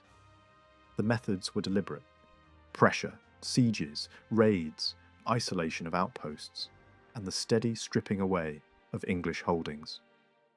Over the next years, the English position in France shrank dramatically. There is a bitter irony in how the Spanish episode fed into this reversal. The Black Prince had entered Spain partly to prevent Castile from becoming a French partner at sea. Yet English intervention helped create the very alliance it feared. After the catastrophe at Najera, Enrique's cause might have died. Instead, Charles V offered sanctuary and support. He helped rebuild a shattered army and provided the space needed to try again. Gratitude became a bond, and that bond soon turned into renewed alliance. By late 1368, Enrique had formally aligned himself with France and entered the conflict against England. Castile's most important contribution did not come through land armies, marching into France. It came through ships. In 1371, the Castilian fleet destroyed an English relief force off La Rochelle. The defeat mattered far beyond one port. It helped tilt control of the Bay of Biscay toward the French side and weakened England's ability to support its coastal strongholds. From that point, the momentum at sea shifted. Over time, the partnership between France and Castile hardened into a durable relationship that lasted well beyond the 14th century, shaping Western European politics for generations. For Bertrand Dugesclan, Spain became a harsh classroom. Early in life, he had built his name on ferocity and daring. Boldness brought reputation, but it also carried risk. In the Spanish campaign of 1367, a different side began to emerge. As Enrique's military advisor, Dugesclan repeatedly argued for restraint. He urged a slow strategy, wearing the enemy down, forcing them to struggle with supplies and distance, and refusing the kind of set-piece battle in which disciplined English troops and longbowmen had so often turned the tide. Enrique eventually rejected that caution and chose open battle, and Dugesclan followed his king into the fight. In the centre, he fought stubbornly and held his ground long after the wings collapsed, until he was nearly surrounded and had no realistic path to escape. The result was captivity once again, another bitter reminder following his earlier capture at Auray. But Najera delivered something more lasting than defeat. It reinforced a lesson that had already been written across the battlefields of the 100 Years' War. Meeting English armies head-on, when they were well organised and supported by massed archery, could flip a campaign in a single morning. A war that might be won through manoeuvre and attrition could be lost in one reckless clash. The pattern of Duguesclin's later career strongly suggests that Spain burned that lesson into him. After Pedro's death and Enrique's final victory, Duguesclin returned north. Charles V elevated him to command the French war effort. In the years that followed, France recovered much of what it had lost, not by chasing glory in open-field showdowns, but by grinding down the English position. Strong points were isolated and starved. Small detachments were ambushed and overwhelmed. Local rebellions were encouraged. English allies were pressured and peeled away. It was a style of war that reduced the impact of English archery and exploited France's larger pool of men and resources. Some modern interpretations try to credit the shift in French strategy to other commanders, arguing that Duguesclin's early reputation for rash courage makes him an unlikely architect of such restraint. There may be truth in the idea that others helped refine or accelerate the approach. But it is hard to look at Spain and see Duguesclin as unchanged. In 1367, he advised delay. He watched that advice ignored. He endured the consequences. Then, later, he acted as if he remembered exactly what that morning had taught. Spain may also have taken something from England that was even harder to replace than money. Not long after the retreat from Castile, the Black Prince began to show signs of serious illness. Symptoms deepened over time. Within a few years, he could no longer campaign normally, and later, operations had to be directed from a litter rather than from horseback. Eventually, he handed command to his brother, a capable noble, but not a commander of the same caliber. The prince returned to England and died before he could ever inherit the crown. The medical details remain uncertain. Medieval sources describe fevers, intestinal sickness, and swelling, but they cannot provide a diagnosis in modern terms. Even the moment when the illness truly began is disputed. Some accounts place its onset after the prince returned to Aquitaine. Others point to the punishing summer heat in Spain when the army waited for payment that never came. What can be said with confidence is that after Spain, the prince's health declined steadily, and England lost the one commander most feared by its enemies. That makes the outcome of Najera especially striking. It was one of the most brilliant victories of the century and one of the most useless. Other famous English triumphs in the wider war tended, at least for a time, to secure territory and strengthen bargaining power. Najera did neither. Within a short span, the result was overturned. The defeated side recovered, reorganised, and ultimately took the crown for good. The war in Spain pulled Castile into France's camp for the long term. It sharpened the skills of France's most effective commander, and it may have hastened the decline and death of England's greatest soldier. That disappointment helps explain why the battle is often treated as a footnote, compared with more famous clashes. It does not fit the usual heroic storyline of victory leading to lasting gain. It is closer to the darker pattern in which a battlefield success masks a strategic loss. In that sense, the triumph at Najera resembles a victory that costs more than it delivers. Impressive in the moment, hollow in the years that follow. Among all the wars that shaped the long reign of Per III of Aragon, remembered as the Ceremonious, none cut deeper than the grinding conflict with Castile, later called the War of the Two Pedros. This was not a war Per had sought, nor one he had engineered for gain. It was pushed into being by the Castilian king, Pedro I, later branded the Cruel. The struggle lasted a full decade and grew out of tensions that had been building for years between the two crowns, and even between members of their royal families.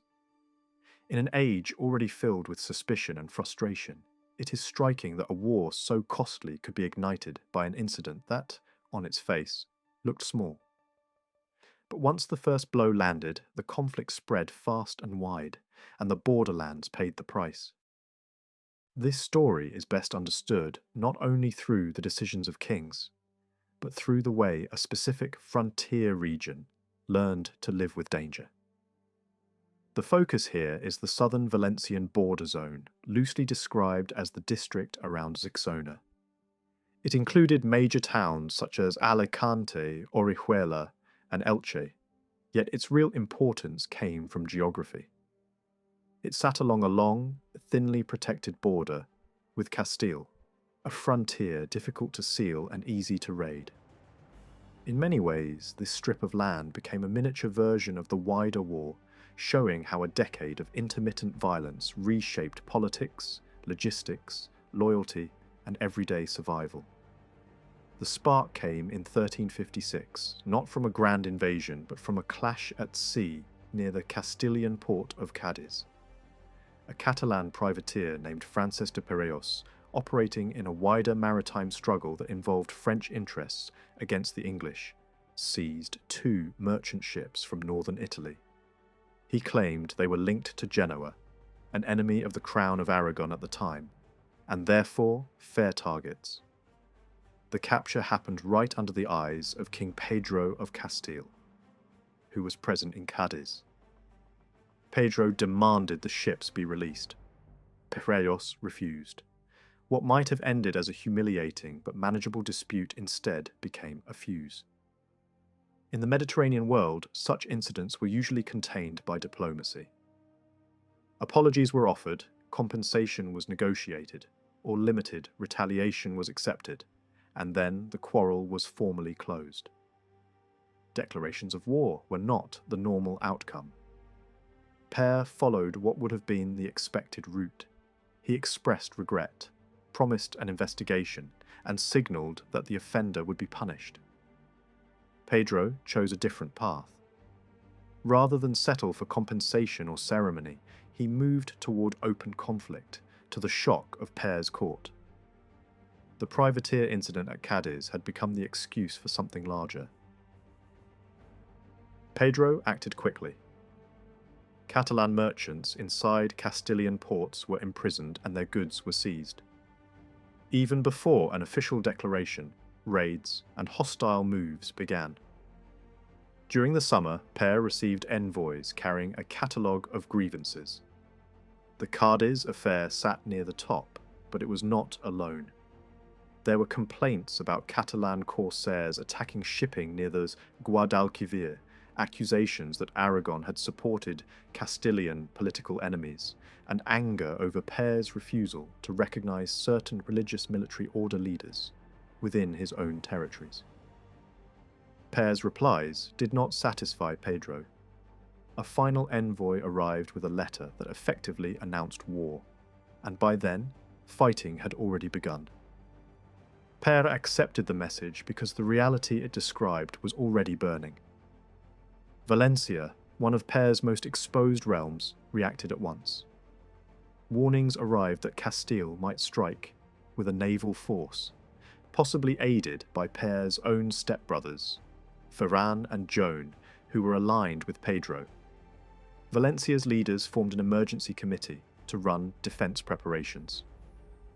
They moved to provision the city and its key castles, replace suspicious castle commanders, organise townsmen into military units, and revise the system of smoke and fire signals used to warn of attacks. Spies were sent across the border. Castilian subjects were expelled. Officials were told to appoint frontier captains in key districts, men responsible for rapid response in places that could not wait for royal armies. These measures were taken just in time because Pedro was already putting pressure on the southern edge of the crown of Aragon. Père complained that attacks were being launched without justification. Letters from the court reflected growing alarm, paired with a determination to resist, by force if necessary. Yet Père did not immediately send a major field army into the far south. That region was not an easy base for invading Castile. The terrain and supply challenges made large operations difficult, and Père chose caution, placing his uncle in charge of organising Valencian defences instead. At the same time, Père tried to widen the diplomatic front. He sent Pedros north with messages aimed at securing help from France and with orders to harass Castilian shipping along the way. A formal ambassador followed, tasked with seeking support from powerful French figures, tied to Pedro by marriage and alliance, and also with approaching Enrique of Trastamara, Pedro's rival, then living in exile.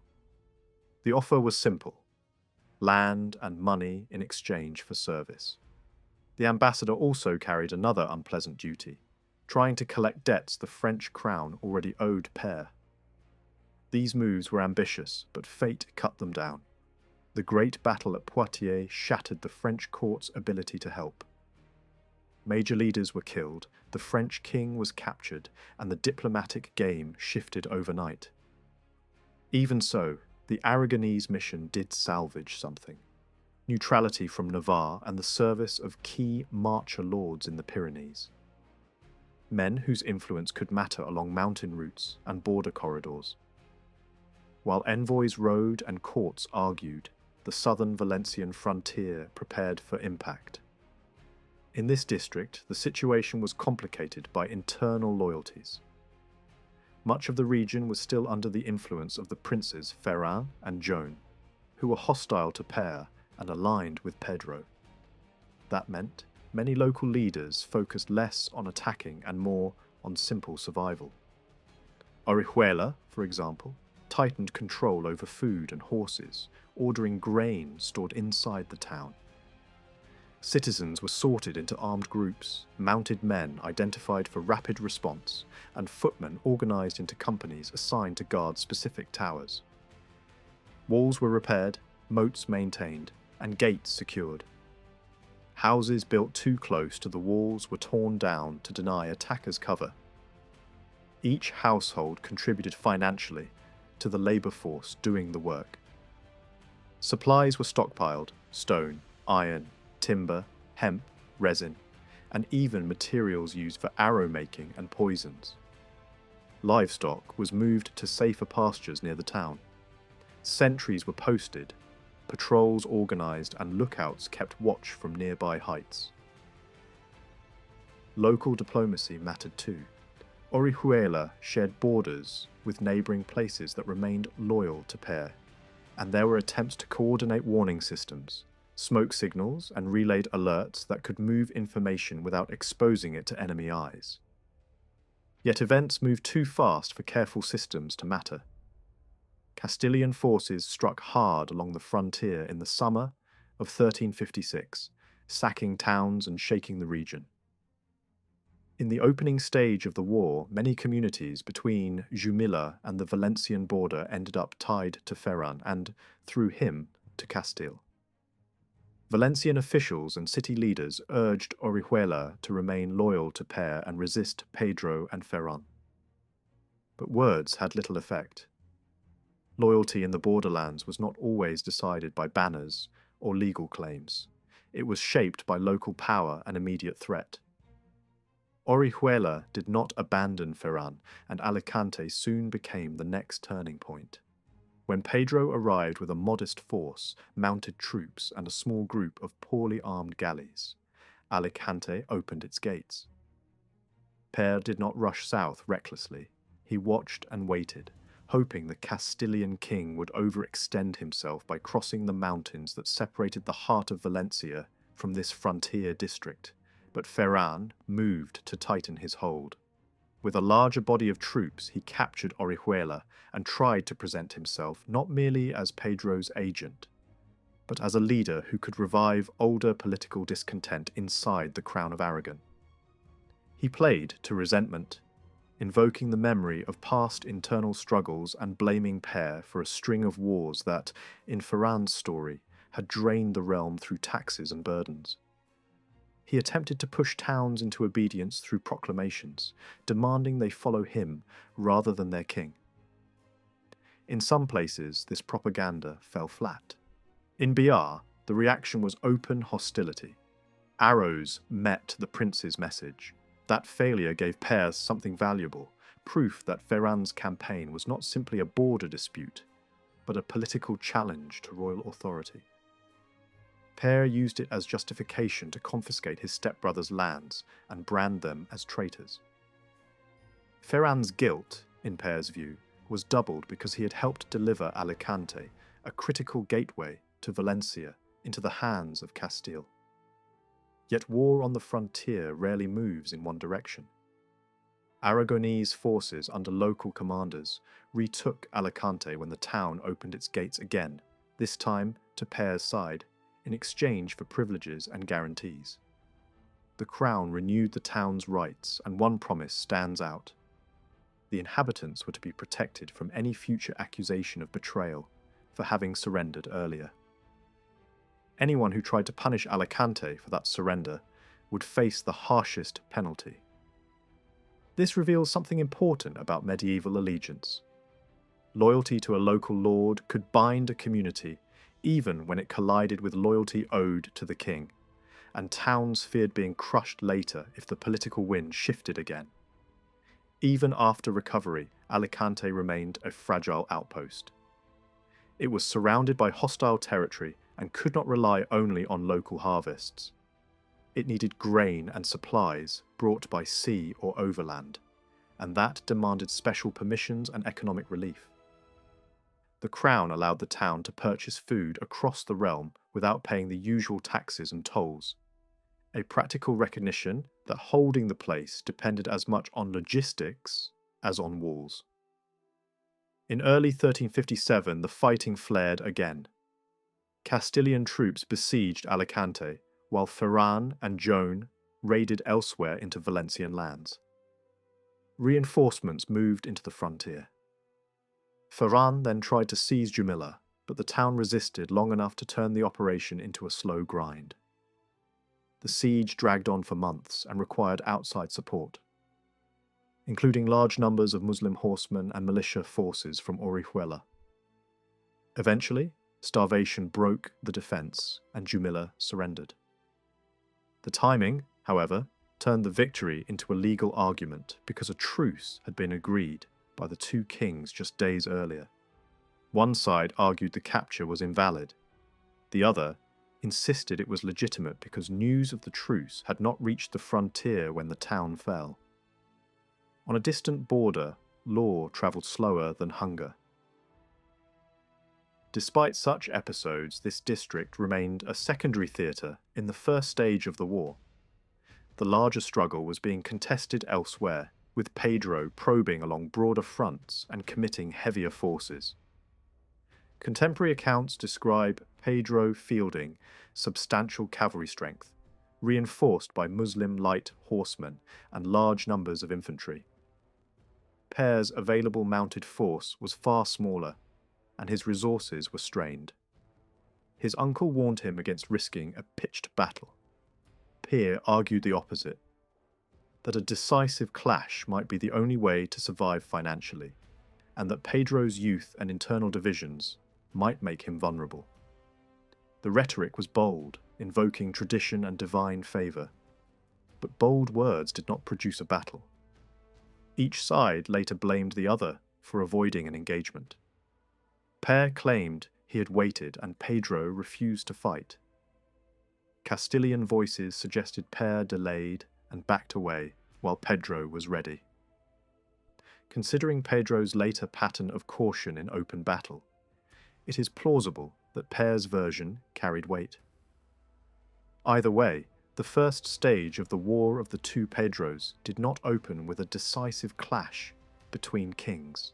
Instead, it opened the way these wars often did, through raids, occupation, shifting loyalties, and the slow, hard work of survival along a border that could not be fully protected.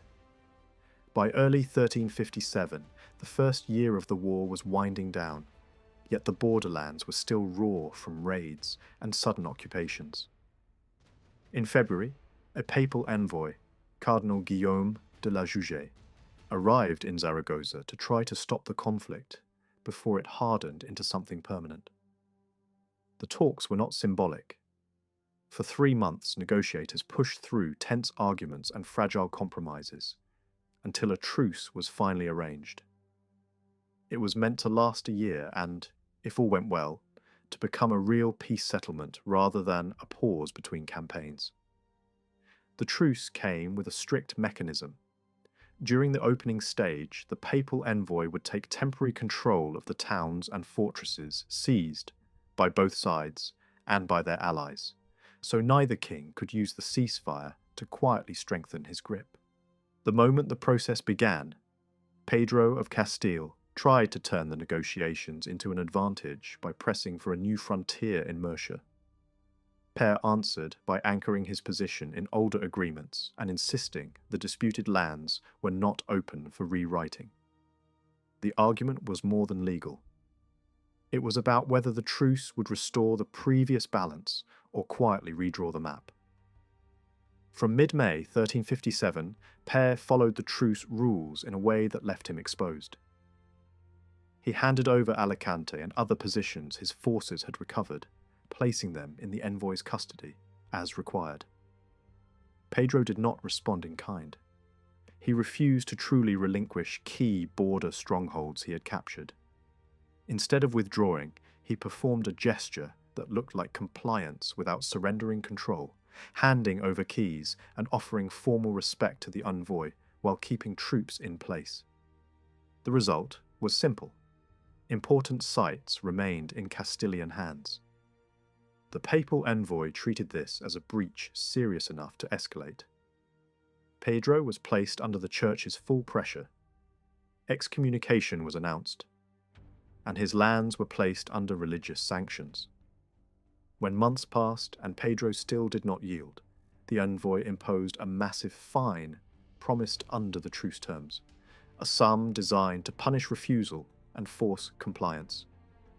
As the truce weakened and the slide toward renewed war became harder to stop, Pere's closest officials opened a separate track of negotiation, this time not with Castile directly, but with Pere's own stepbrother, Prince Ferrand. Ferrand had been tied to Pedro and had held power in parts of Pere's realms. Now, he appeared ready to change course. Pere's interest was practical. Reaching a settlement with Ferrand would ease internal instability, undercut Castilian influence, and restore order in regions where Ferrand's authority had created fractures. Ferrand's motives were just as concrete. He wanted access again to income from properties that had been seized, and he wanted distance from Pedro's inner circle, a place where political survival was never guaranteed, and where violence had already become normal. Ferrand came with conditions, and they were not small. He demanded that he, his brother Joan, and their mother recover all their lands inside the Crown of Aragon. He wanted compensation for holdings. On the Castilian side, he would likely lose if he switched loyalties. He asked Pere for support in protecting the towns and castles he controlled near the frontier, places that would become immediate targets if Pedro turned against him. He also insisted on leverage. Pere was not to make peace with Castile without Ferrand's approval. A demand meant to ensure Ferrand would not be abandoned once he stepped onto a dangerous path. Ferrand also handed Pere a list of Valencian dissidents, asking that they be pardoned and restored to titles and lands. Finally, to seal the new relationship and secure his status, he asked to be reinstated as the Crown's chief administrator, effectively demanding a position of enormous influence. Pere accepted the core of the property demands and agreed to restore what had been seized from Ferrand and the women of his family. He admitted that surrendering Alicante would be politically difficult, yet he promised that, when the moment came, the town would be handed over if Ferrand swore not to punish the people for having opened their gates to Pere's forces earlier. Even that promise came with a limitation. Alicante, at that moment, was in the custody of the papal envoy, meaning Pere could not simply transfer it at will. On the matter of the top office Ferrand requested, Pere drew a line. He offered the post for only a limited period. Pere already had a son and heir, and custom favoured the heir for such authority. To reduce tension, Pere offered Ferrand a different prestigious role in compensation, but demanded returns as well. Ferrand was to restore Jumilla and any other seized holdings to their previous Aragonese holders. He was to settle disputes with rival factions inside the realm, end any support for internal opposition movements, and openly fight on Aragon's side against Castile. The two sides brought these negotiations to a close in a secret meeting in a forested area near Albarracin, away from the pressure of courts and rumour. Even after the agreement, Ferrand's commitment remained uncertain. Pere quickly sensed that his stepbrother was not becoming a zealous partner against Castile, but a cautious and reluctant one. At the start of 1358, Pere complained sharply about Ferrand's lack of practical support. Ferrand answered with a justification meant to sound statesmanlike, arguing that open war against Castile was not in the public interest. Pere's reply was blunt. After so many concessions, Ferrand could not remain half in and half out. Behind Ferrand's hesitation was a fear that Pedro would retaliate against him, or, worse, against his family. To create an excuse for breaking with Pedro, Ferrand began to frame the problem as personal insult and distrust. He complained that members of the Castilian court had treated him with disrespect. He protested that Pedro was demanding hostages as proof of loyalty. Pedro rejected the accusations and denied demanding hostages, then shifted to the issue that mattered most to him: Jumilla. He ordered Ferran to surrender the town immediately, insisting Ferran had taken it while serving as a Castilian commander, and therefore had no right to hold it against Castile's wishes. Ferran ignored the pressure and chose to honour his new alignment, instructing that Jumilla be turned over to Pere's agent. The agreement with Ferran remained hidden only briefly. By late January, it was publicly announced before the Valencian Assembly, and Pere demanded that the realm respect the safe conduct he had granted his stepbrother. Pedro responded to Ferran's desertion with open force. In the spring of 1358, he broke the truce by sending troops against Jumilla. The town resisted for weeks, then surrendered under generous terms, and the breach was undeniable.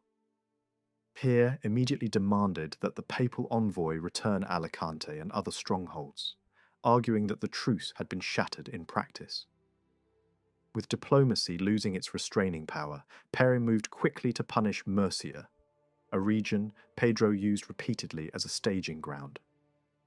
Raiding forces crossed into Castile, while Ferran advanced south toward Cartagena. These operations did not secure lasting territorial gains, but they devastated the countryside and signalled that the war had reopened in earnest. Pedro answered with targeted violence, designed to terrify and to break alliances from the inside. Members of his own family and close circle became victims, including a prominent half-brother and figures connected to Ferran's household. When Pere learned of the killings, he pressed Ferran to take revenge and commit fully to war. Pedro defended his actions as justified, insisted the truce had already expired, and claimed the renewed fighting was Aragon's fault. In Pedro's worldview, the campaign had a moral frame.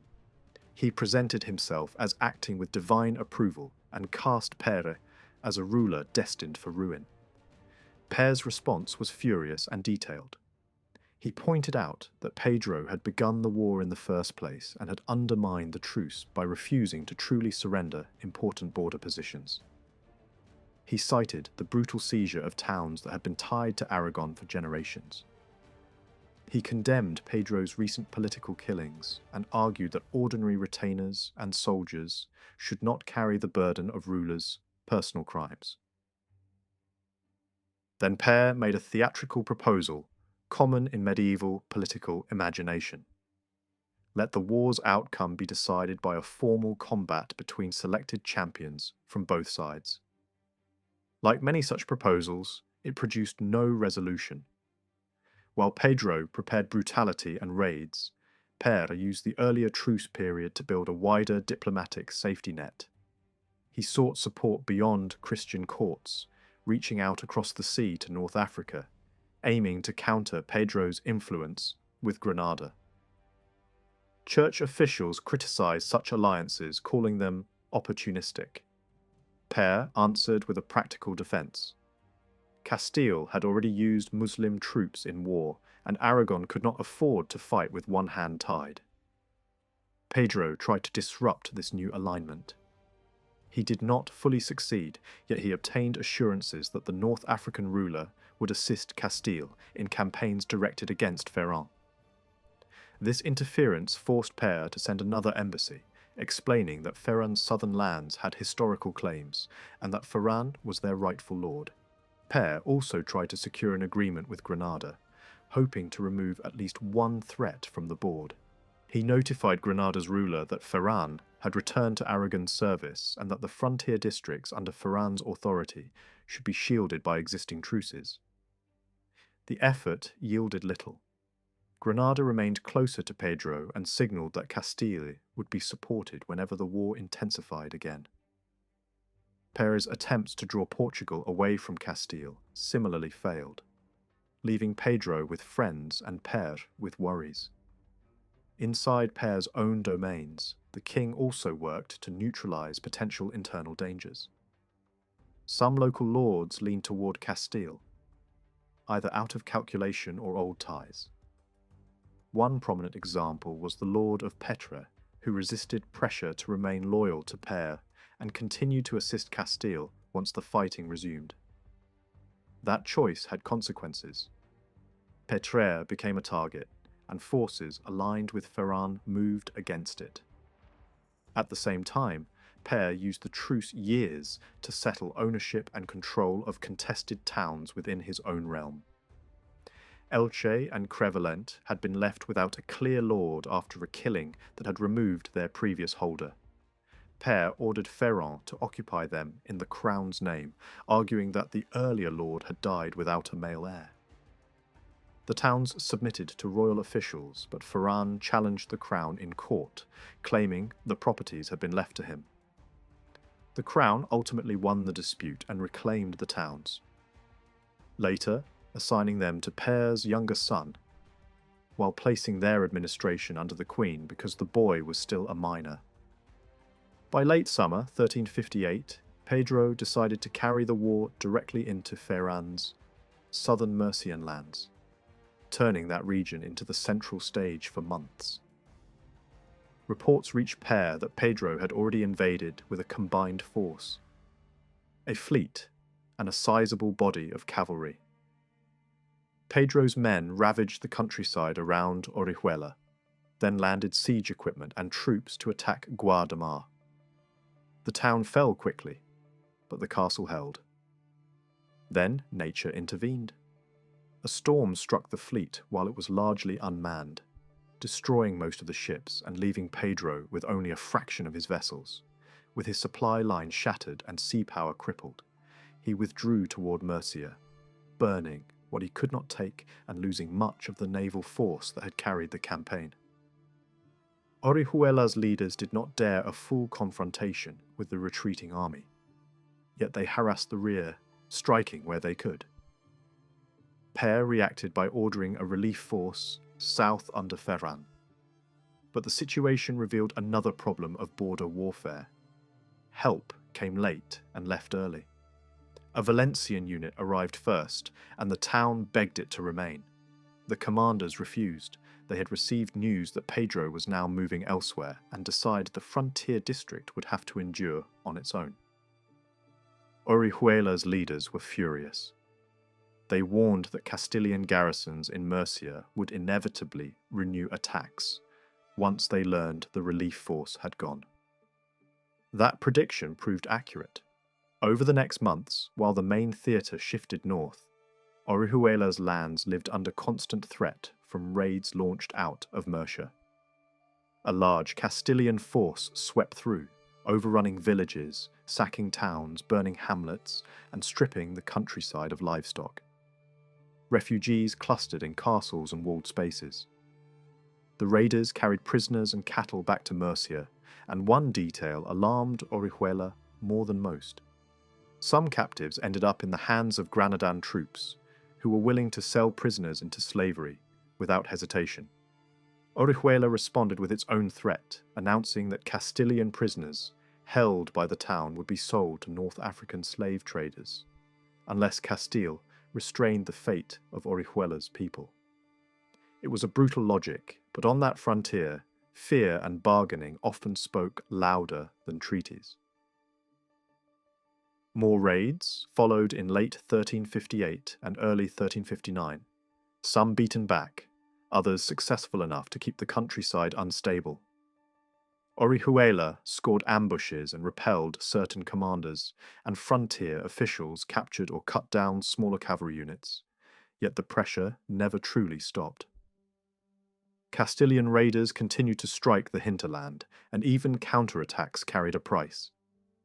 During one such action into Castilian territory, an Alicante captain was killed near Yecla. Fighting concentrated around key points, such as Cabdet, where supply and reinforcement became vital. Food, weapons, and materials were rushed to ensure the place could endure a sudden assault. Petre remained a special case.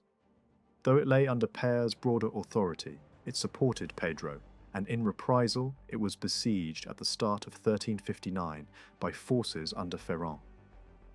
Père encouraged Ferrand by promising him control of the castle as an honour, free from the usual obligations that normally tied such grants to service. The campaign's immediate outcome is not perfectly clear in every detail, but an extraordinary twist followed. Pedro sent a loyal commander to relieve Petre. Instead, the man arrived and switched sides, joining Ferrand and being rewarded with lordship over the place. Ferrand pledged to protect the defector and his brother, both of whom had now betrayed Castile. Yet even that solution carried suspicion. Within a year there were fears that the new lord might be playing both sides and could hand Petre back to Castile.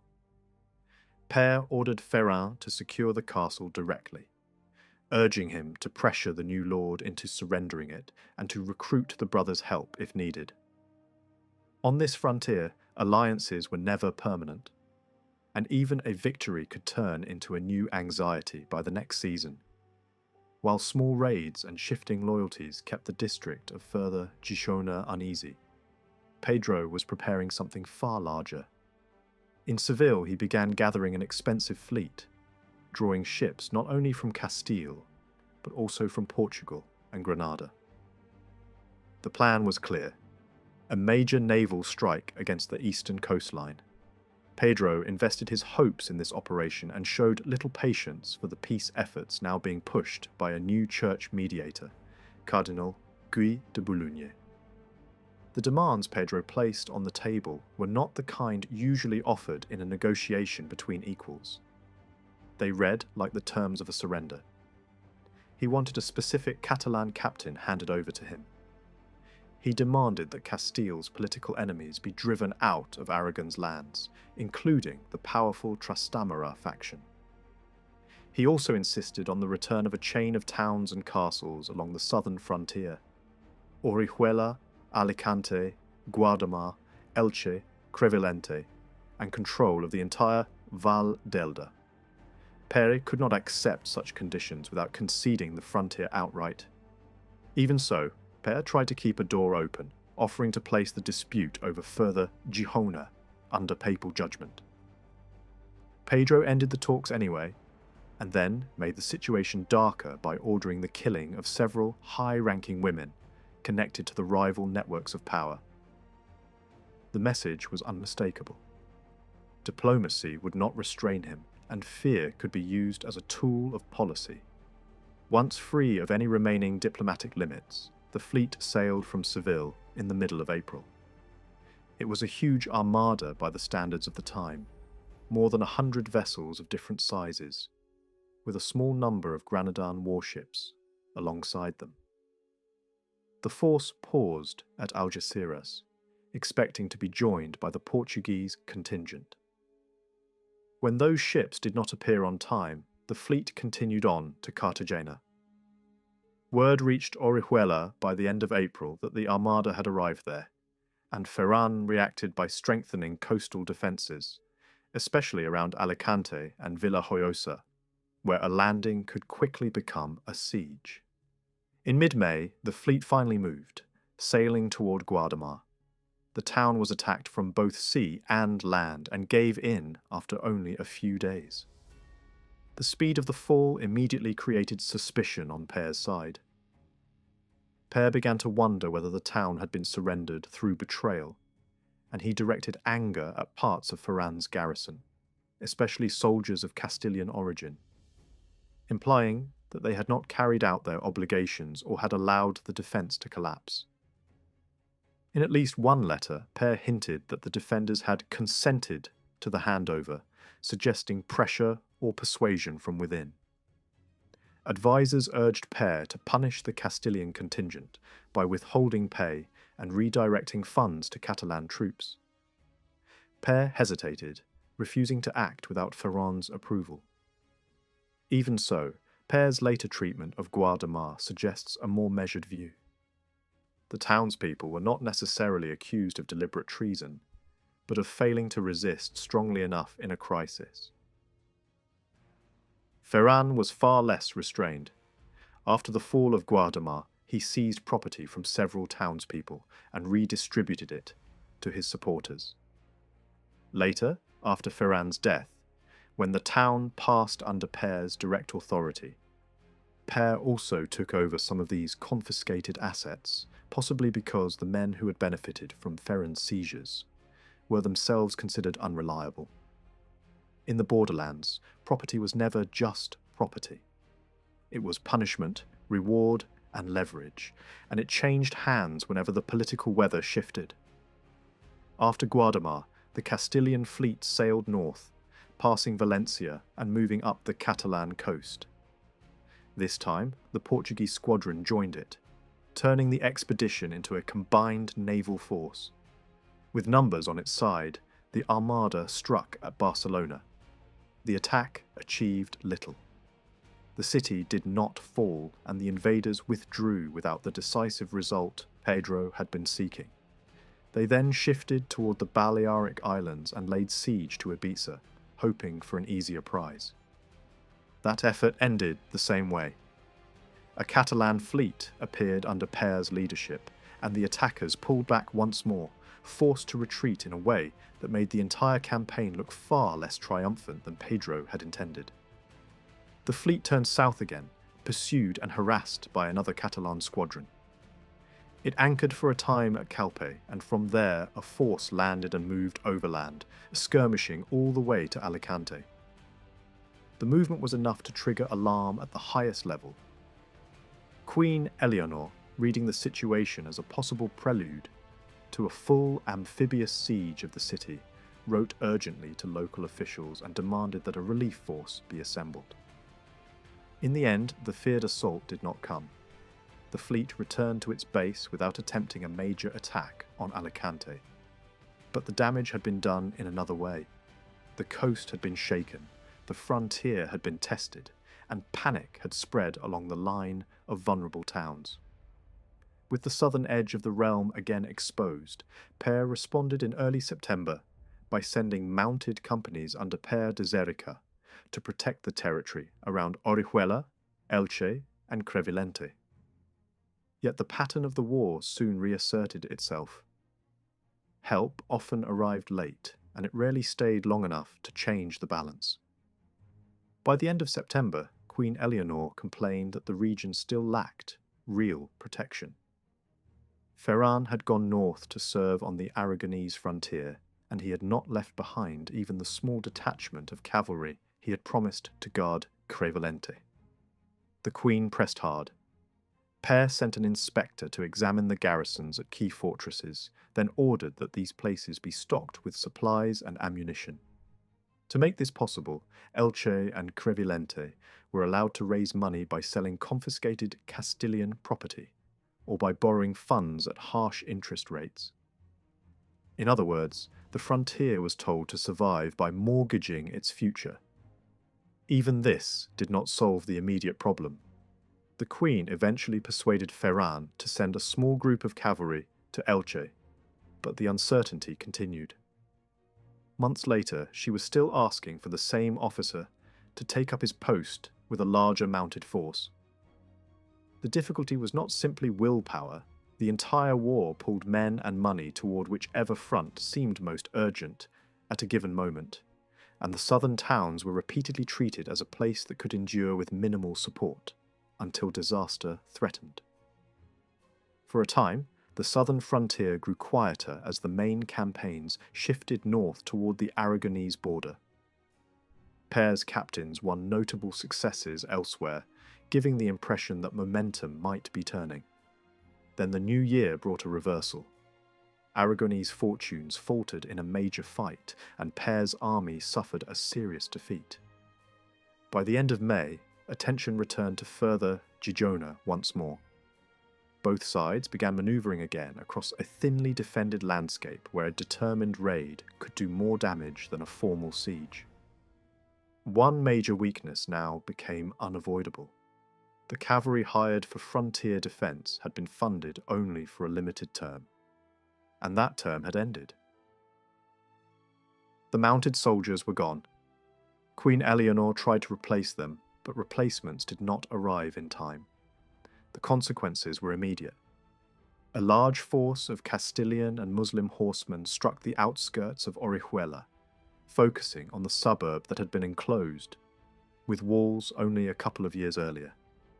The defences there were not strong, but the attackers still failed to break through. Even so, they stayed in the area for days, stripping the surrounding countryside. Worse, they destroyed key watchtowers and signal stations, structures that had been essential for early warning. They also seized nearby settlements and used them as forward positions to scout the district and to block any relief forces moving toward Orihuela. Orihuela begged for help. The town leaders warned that their defensive cavalry was hopelessly outnumbered. The crown answered quickly on paper and as quickly as it could in practice, dispatching the Count Alphonse of Ribagorza and Denaye with a strong mounted force. His company had not even reached Elche before it was forced to fight, breaking up enemy raiders already operating in the district. For 2 months, the Count's presence brought relative calm simply because Castilian raiders hesitated when faced with a serious mounted response. Then the cycle resumed. A Castilian force raided again near Guadamar, driving off livestock from surrounding villages. Alphonse caught them at Almoradí and crushed the raiders, recovering the booty. News of that success lifted spirits, and Pere's officials praised intelligence work along the frontier. Spies were being used actively to track movements in Murcia, and the crown demanded precise information about which enemy commanders were planning what. Even so, the strain on the border towns never truly eased because raids could be mounted quickly and at short notice, while Aragonese relief forces remained temporary visitors. By early July, Pere's intelligence convinced him that Orihuela might be the next major target. He ordered nearby towns and fortresses into high alert. He also considered a grim defensive measure. Castles too weak to hold out should be dismantled so they could not be used against the frontier if taken. Yet, he urged caution even then, insisting that confirmation of an imminent attack should come first. The problem was that the frontier could not be defended on alert and intention alone. Around the same time, Alphonse moved most of his troops away from Orihuela, leaving only a small mounted detachment to guard the line. Predictably, once Murcia learned the Count had gone, raids resumed almost at once. Orihuela's leaders grew desperate. They demanded that Ferran send a high-ranking official to aid them with cavalry strong enough to protect the district, and they insisted that any hired force must be paid for a longer term. Their experience was bitterly practical. A unit paid for only a month spent most of that month travelling to the frontier and then travelling back again. The town also appealed to the authorities in Valencia, explaining that even when cavalry detachments were present, much of the local defence depended on unpaid municipal forces. They asked that their own horsemen receive wages as well. Without financial support, they warned, the frontier would become impossible to hold. By late summer, the crisis deepened. Ferran complained that his Valencian lands were being raided constantly, and that they might fall unless Pere increased garrisons. He argued that the crown had a direct obligation to defend these territories because of the alliance between them. Reports arrived that Castilian raiders were preparing attacks timed for maximum economic damage, aimed at destroying crops that ripened later in the season. Before effective help could be organised, those raids came. Fields were burned. Vines and trees were cut. The damage was deliberate and systematic, intended to weaken the region's ability to feed itself and finance defence. More cavalry was promised, but promises did not always become soldiers on the road. Alphonse did return to the south and inspected the defences at Alicante before reaching Orihuela in September. Yet once again, the relief did not last. By autumn he had departed, leaving responsibility to another commander. That commander also stayed only briefly. Soon, Orihuela was again facing the frontier war with little more than its own people. Attacks continued through the winter. Raiders burned homes, seized harvests, and tested the town's defences. Even when the walls held, townsmen were killed or wounded. The enemy had been advised repeatedly that the district was weak and that it could be taken with a determined push.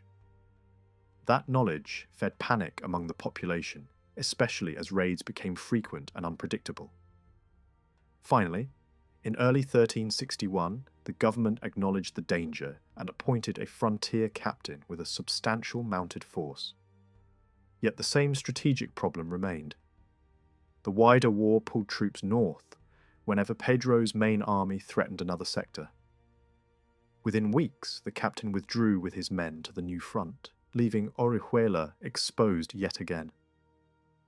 Queen Eleanor understood what this meant. She warned that Elche and Crevillente were so poorly defended they might not withstand even a small enemy strike.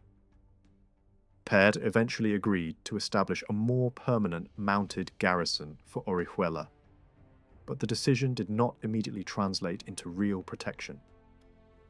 Orders went out to leading figures and officials to send troops and supplies and to keep receipts, so costs could be reimbursed later.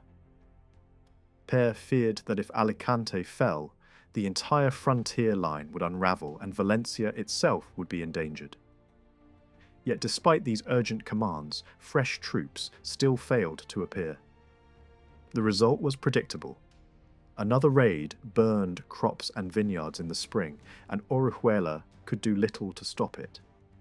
The numbers explain the helplessness. Orihuela's cavalry force, even when supported by small detachments from nearby towns, was tiny compared to the mounted strength that Castile could summon from Murcia and Lorca. Castile could gather hundreds of riders on short notice. The frontier towns were struggling to keep even a fraction of that number in the field. Worse, the constant raiding created shortages of fodder, making it harder to maintain horses. Even when governments agreed in theory to pay mounted men, recruitment came up short. Inspectors declared many horsemen unfit for service, and promised funding did not always match the number of fighters actually available. Money disputes fed resentment. Orihuela had asked for wages for local villagers who could provide a horse, arguing that without pay they could not keep mounts in condition. Pedro initially refused, insisting that defending one's own home was a basic duty, and that only nobles and permanent household troops should receive salaries. Yet elsewhere the crown made exceptions. Elche's population had become so impoverished that many could not even afford weapons. Pedro acknowledged this and ordered arms to be supplied.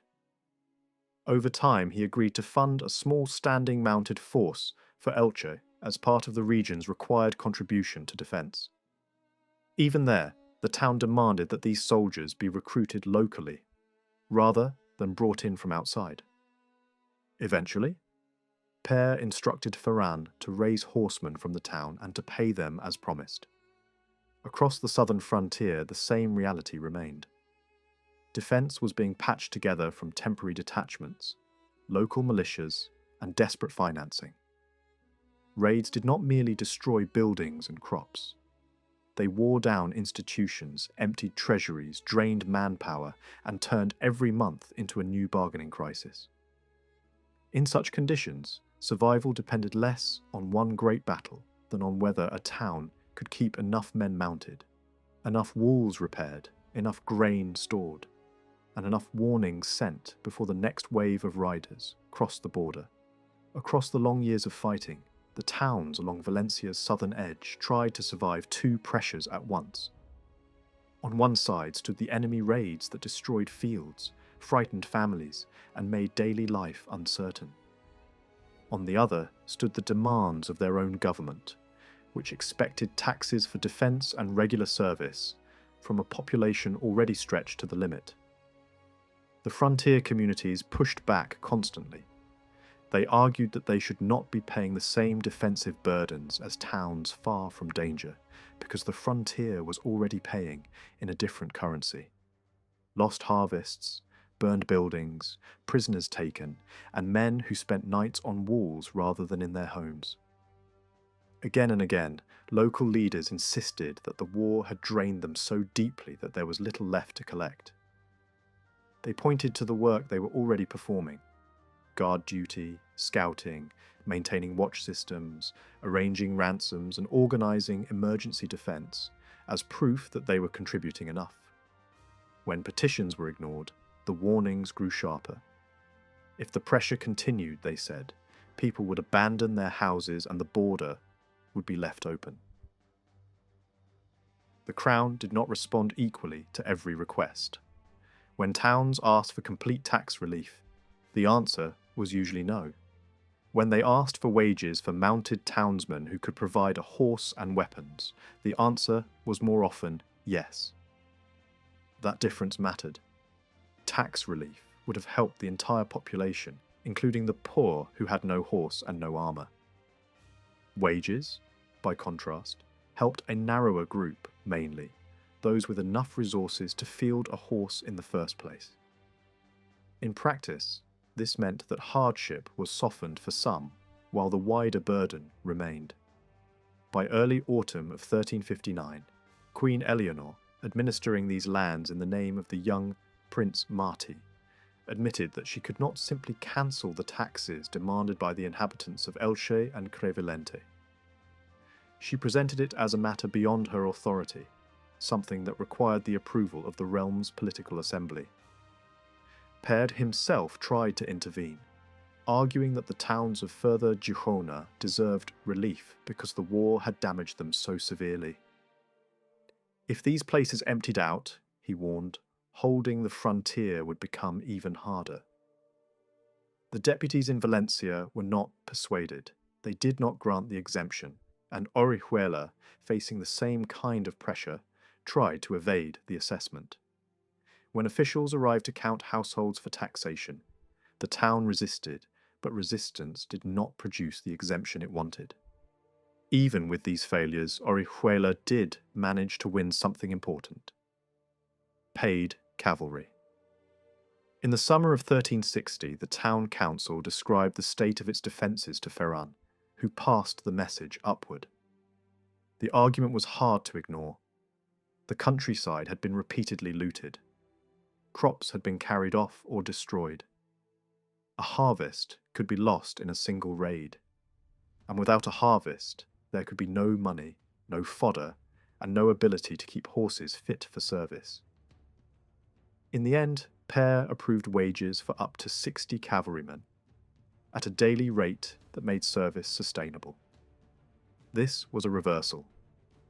Earlier, Pedro had taken the position that townsmen should not be paid simply for defending their own homes. Now, he accepted that, without wages, even those who had horses would be forced to give up and leave. The change did not happen smoothly. Pedro's first instinct had been to offer less. At one point, a message delivered to the town made it sound as if the crown was prepared to let Orihuela fend for itself, even suggesting that the horsemen could go elsewhere if they wanted pay. That hard line did not last. Pedro finally agreed not only to fund 60 cavalry, but also to place additional armed men under the command of Ramon de Rocafull, making the paid force larger and more organised. The decision was communicated to the Valencian authorities responsible for funding frontier cavalry in the region, and it came with an explanation. The lack of troops in Ferran's frontier lands had allowed repeated raids that ruined harvests and pushed the area toward desertion. Pedro acknowledged that the mounted townsmen were valuable precisely because they knew the terrain and were capable fighters. If they walked away, the southern frontier would be almost impossible to defend. Even then, implementation lagged behind promise. Wages were supposed to begin in August 1360, but delays followed. By early 1361, Pedro shifted again. increasing the number of salaried horsemen assigned to protect the crops from raids out of Mercia. The enlargement appears to have grown from continued petitions by Ferran and by the townsmen themselves, and it was also discussed among the king's advisors. The final numbers and the precise rates were debated in the background, and those negotiations likely explain why the Orihuelan horsemen waited so long for their money. Complaints became bitter enough that agents were eventually sent to Valencia to collect what had been promised. The same logic that favoured local cavalry began to extend to nearby towns as well. Elche and Crevillente, too, saw some of their men hired as paid soldiers by the regional government. When a detachment was arranged for those towns, there was an insistence that a significant portion should be recruited locally. The reasoning was simple and practical. Locals knew the land better than anyone else. They knew the roads, the ravines, the approaches a raiding party might choose, and the places where a small force could delay a larger one. Yet even with paid troops appearing on paper, the larger request, tax relief, continued to fail. Pere tried again to persuade the Valencian authorities to ease the burden on Orihuela, and later pressed the case for Elche as well, describing a frontier population barely surviving. The situation, he warned, was drifting toward emptiness and loss. The deputies still refused. Instead of lifting the taxes, they sent collectors to take what was owed.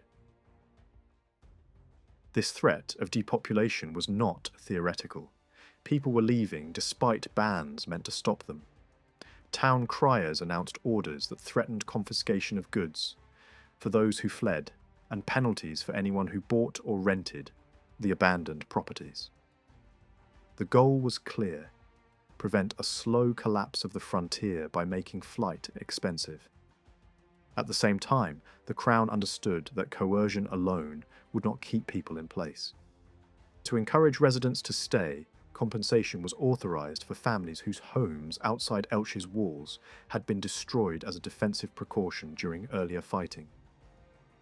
The message behind the compensation was as important as the money. In wartime, the Crown wanted people to remain where they were, because an empty frontier could not defend itself. Population loss also came from death and captivity. Men did not only die in battle, they were taken during raids and carried off into enemy hands. To reduce that damage, Castile and the Crown of Aragon negotiated prisoner returns. One agreement, arranged through Ferran, was approved in late 1359. Soon afterward, Queen Eleanor ordered that an official be appointed with responsibility for organising ransoms, because many inhabitants of Elche and Crevillente had fallen into Castilian hands during raids from Murcia and Guadamar.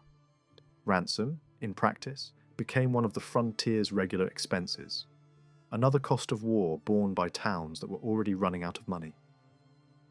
As the population thinned, defence became harder in a blunt, physical way. Walls needed bodies.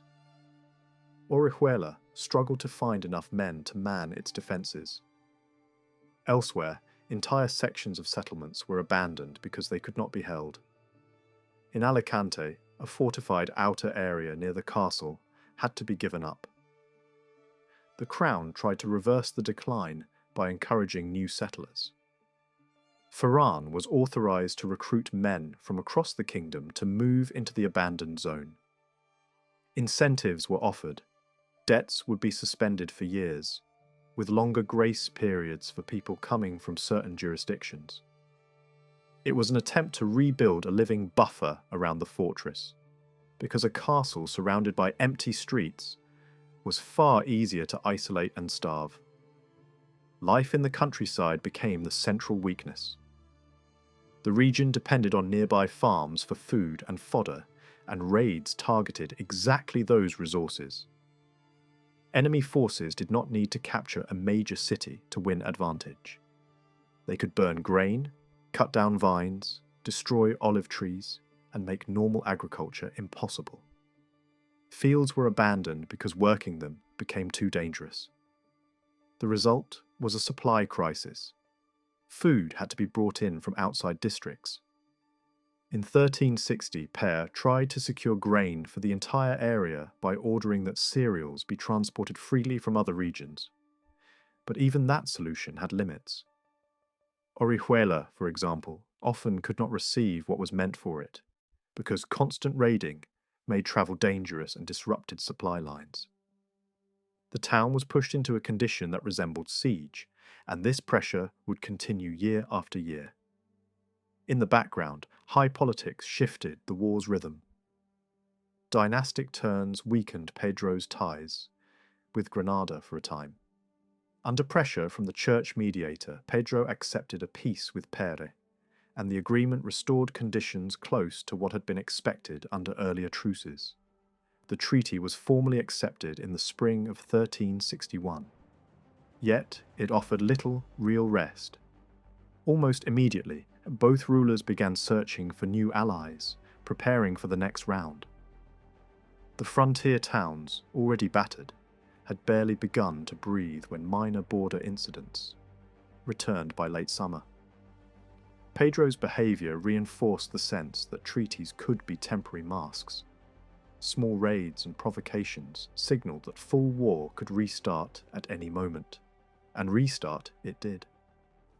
Over the next years, Castilian forces, strengthened again by support from Granada, rolled across lightly defended borderlands. Town after town changed hands. Fortresses fell. The Crown and Queen Eleanor tried frantically to resupply the remaining outposts, but the growing Castilian presence often blocked movement and strangled logistics. Pedro sought a stronger position by renewing ties with Enrique de Trastamara and formally backing his claim to the Castilian throne, turning a frontier war into something that intersected with Castile's internal struggle. Despite Pedro's rapid successes, he did not always exploit them decisively. At one moment, victory seemed within reach, and plans were laid for a push that could have broken Valencia's resistance at its core. Then, suddenly, Pedro pulled back. A new peace was arranged through church channels in mid-1363. Pedro accepted it reluctantly, sacrificing ground in exchange for time. That time was immediately used to stabilize the Aragonese position internally. Pedro's relationship with Ferran deteriorated beyond repair. The king came to see his stepbrother as a dangerous liability, openly accusing him of endangering the crown. An arrest was ordered. Ferran was killed during the attempt, officially described as resistance to detention. Pedro publicly expressed sorrow but acted swiftly to seize Ferran's lands in further Girona. Orihuela resisted the change in lordship for over a year, then finally swore loyalty directly to Pedro. The king's court politics did not stop there. Alliances were adjusted, rivalries sharpened, and even close councillors could fall suddenly and violently from favour. Pedro tried to prepare the neglected southern frontier for what was coming. Regular salaries, stockpiled supplies, clear commanders in key towns and fortresses. Many of these plans did not take hold. When Castilian raiding resumed late in 1363, numerous outposts fell with little resistance. Pedro pushed harder in 1364, taking major towns along the southern line. Despite the force of Castilian occupation, the population's emotional attachment to the Crown of Aragon did not vanish, and the new rulers faced constant risk of rebellion. Pedro, however, lacked the money and stability to exploit that latent resistance behind enemy lines. Instead, he struggled to gather funds and urged isolated garrisons to hold out, praising their courage while often being unable to send the supplies they needed. By 1365, the situation reached a breaking point. A large Castilian offensive put enormous pressure on Orihuela, a place Pedro himself described as vital to his realm. Pedro maneuvered to keep his army from being destroyed elsewhere, but the southern garrisons were left in an exposed position. The town's defenders sent repeated pleas for help as hunger tightened and the threat of annihilation hung over them. In midsummer, Orihuela surrendered. The fall was catastrophic for the town. Pedro denounced its people as traitors. Pedro punished the community in his own way, executing a small number of townsmen as scapegoats, while the rest endured occupation. Refugees poured north. Pedro attempted to maintain these displaced groups as a military resource through wages and exemptions where possible. Pedro distributed much of the conquered land and urban property to his soldiers and supporters, pressing loyalists of Pedro to sell at reduced prices. It was conquest through paperwork and intimidation as much as through arms. Yet the Castilian hold did not have time to harden into permanence. The wider European situation pushed new armed groups across the Pyrenees. Men who had been left unemployed when fighting elsewhere paused.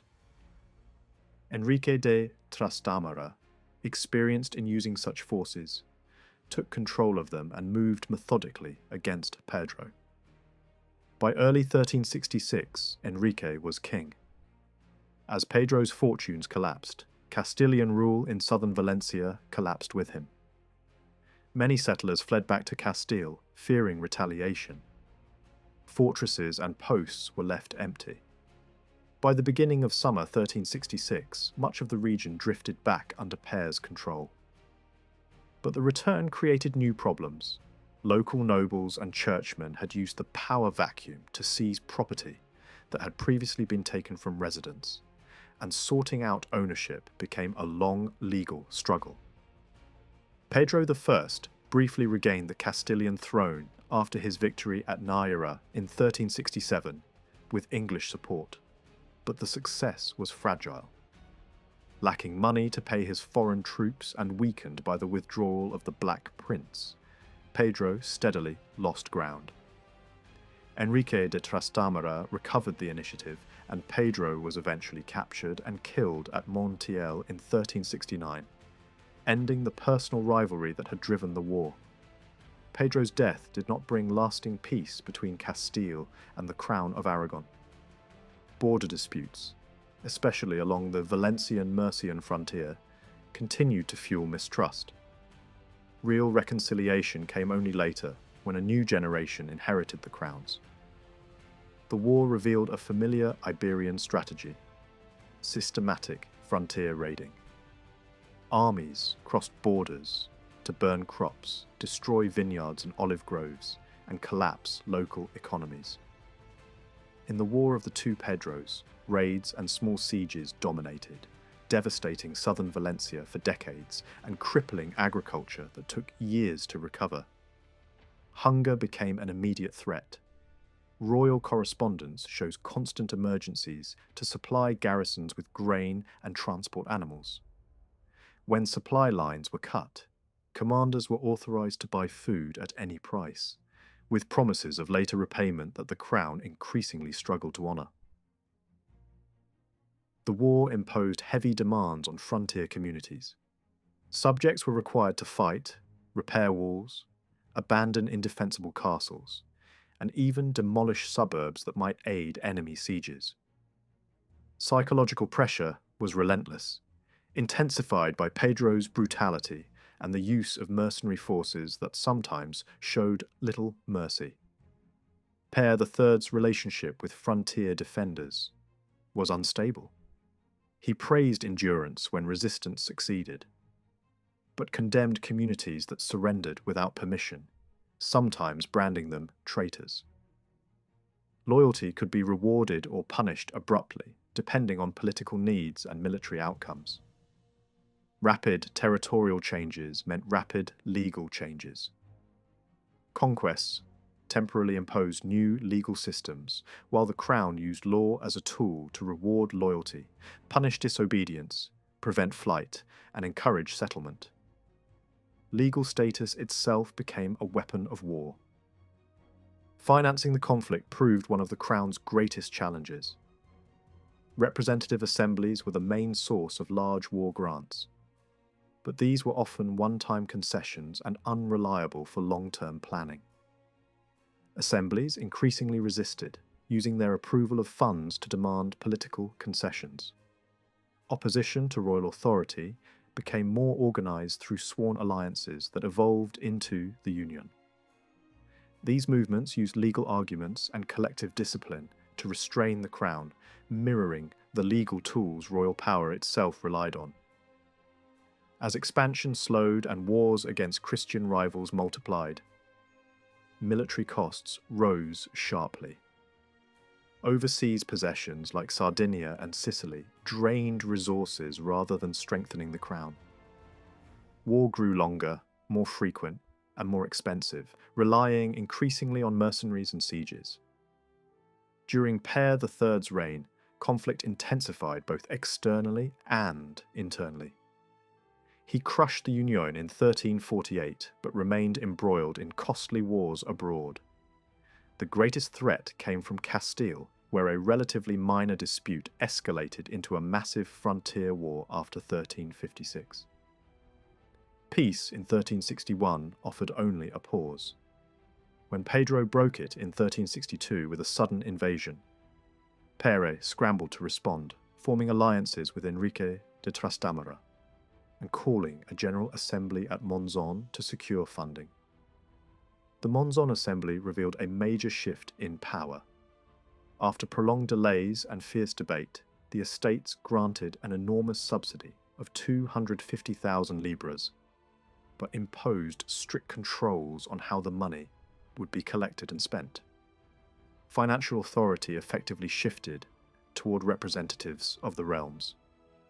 A parallel war finance system emerged, run by deputies appointed by the assemblies.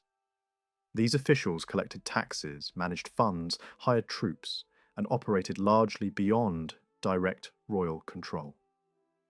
Oversight existed in theory, but abuse and coercive collection were common. The collectors wielded immense power, seizing property, enforcing payments by force, and judging disputes without courts.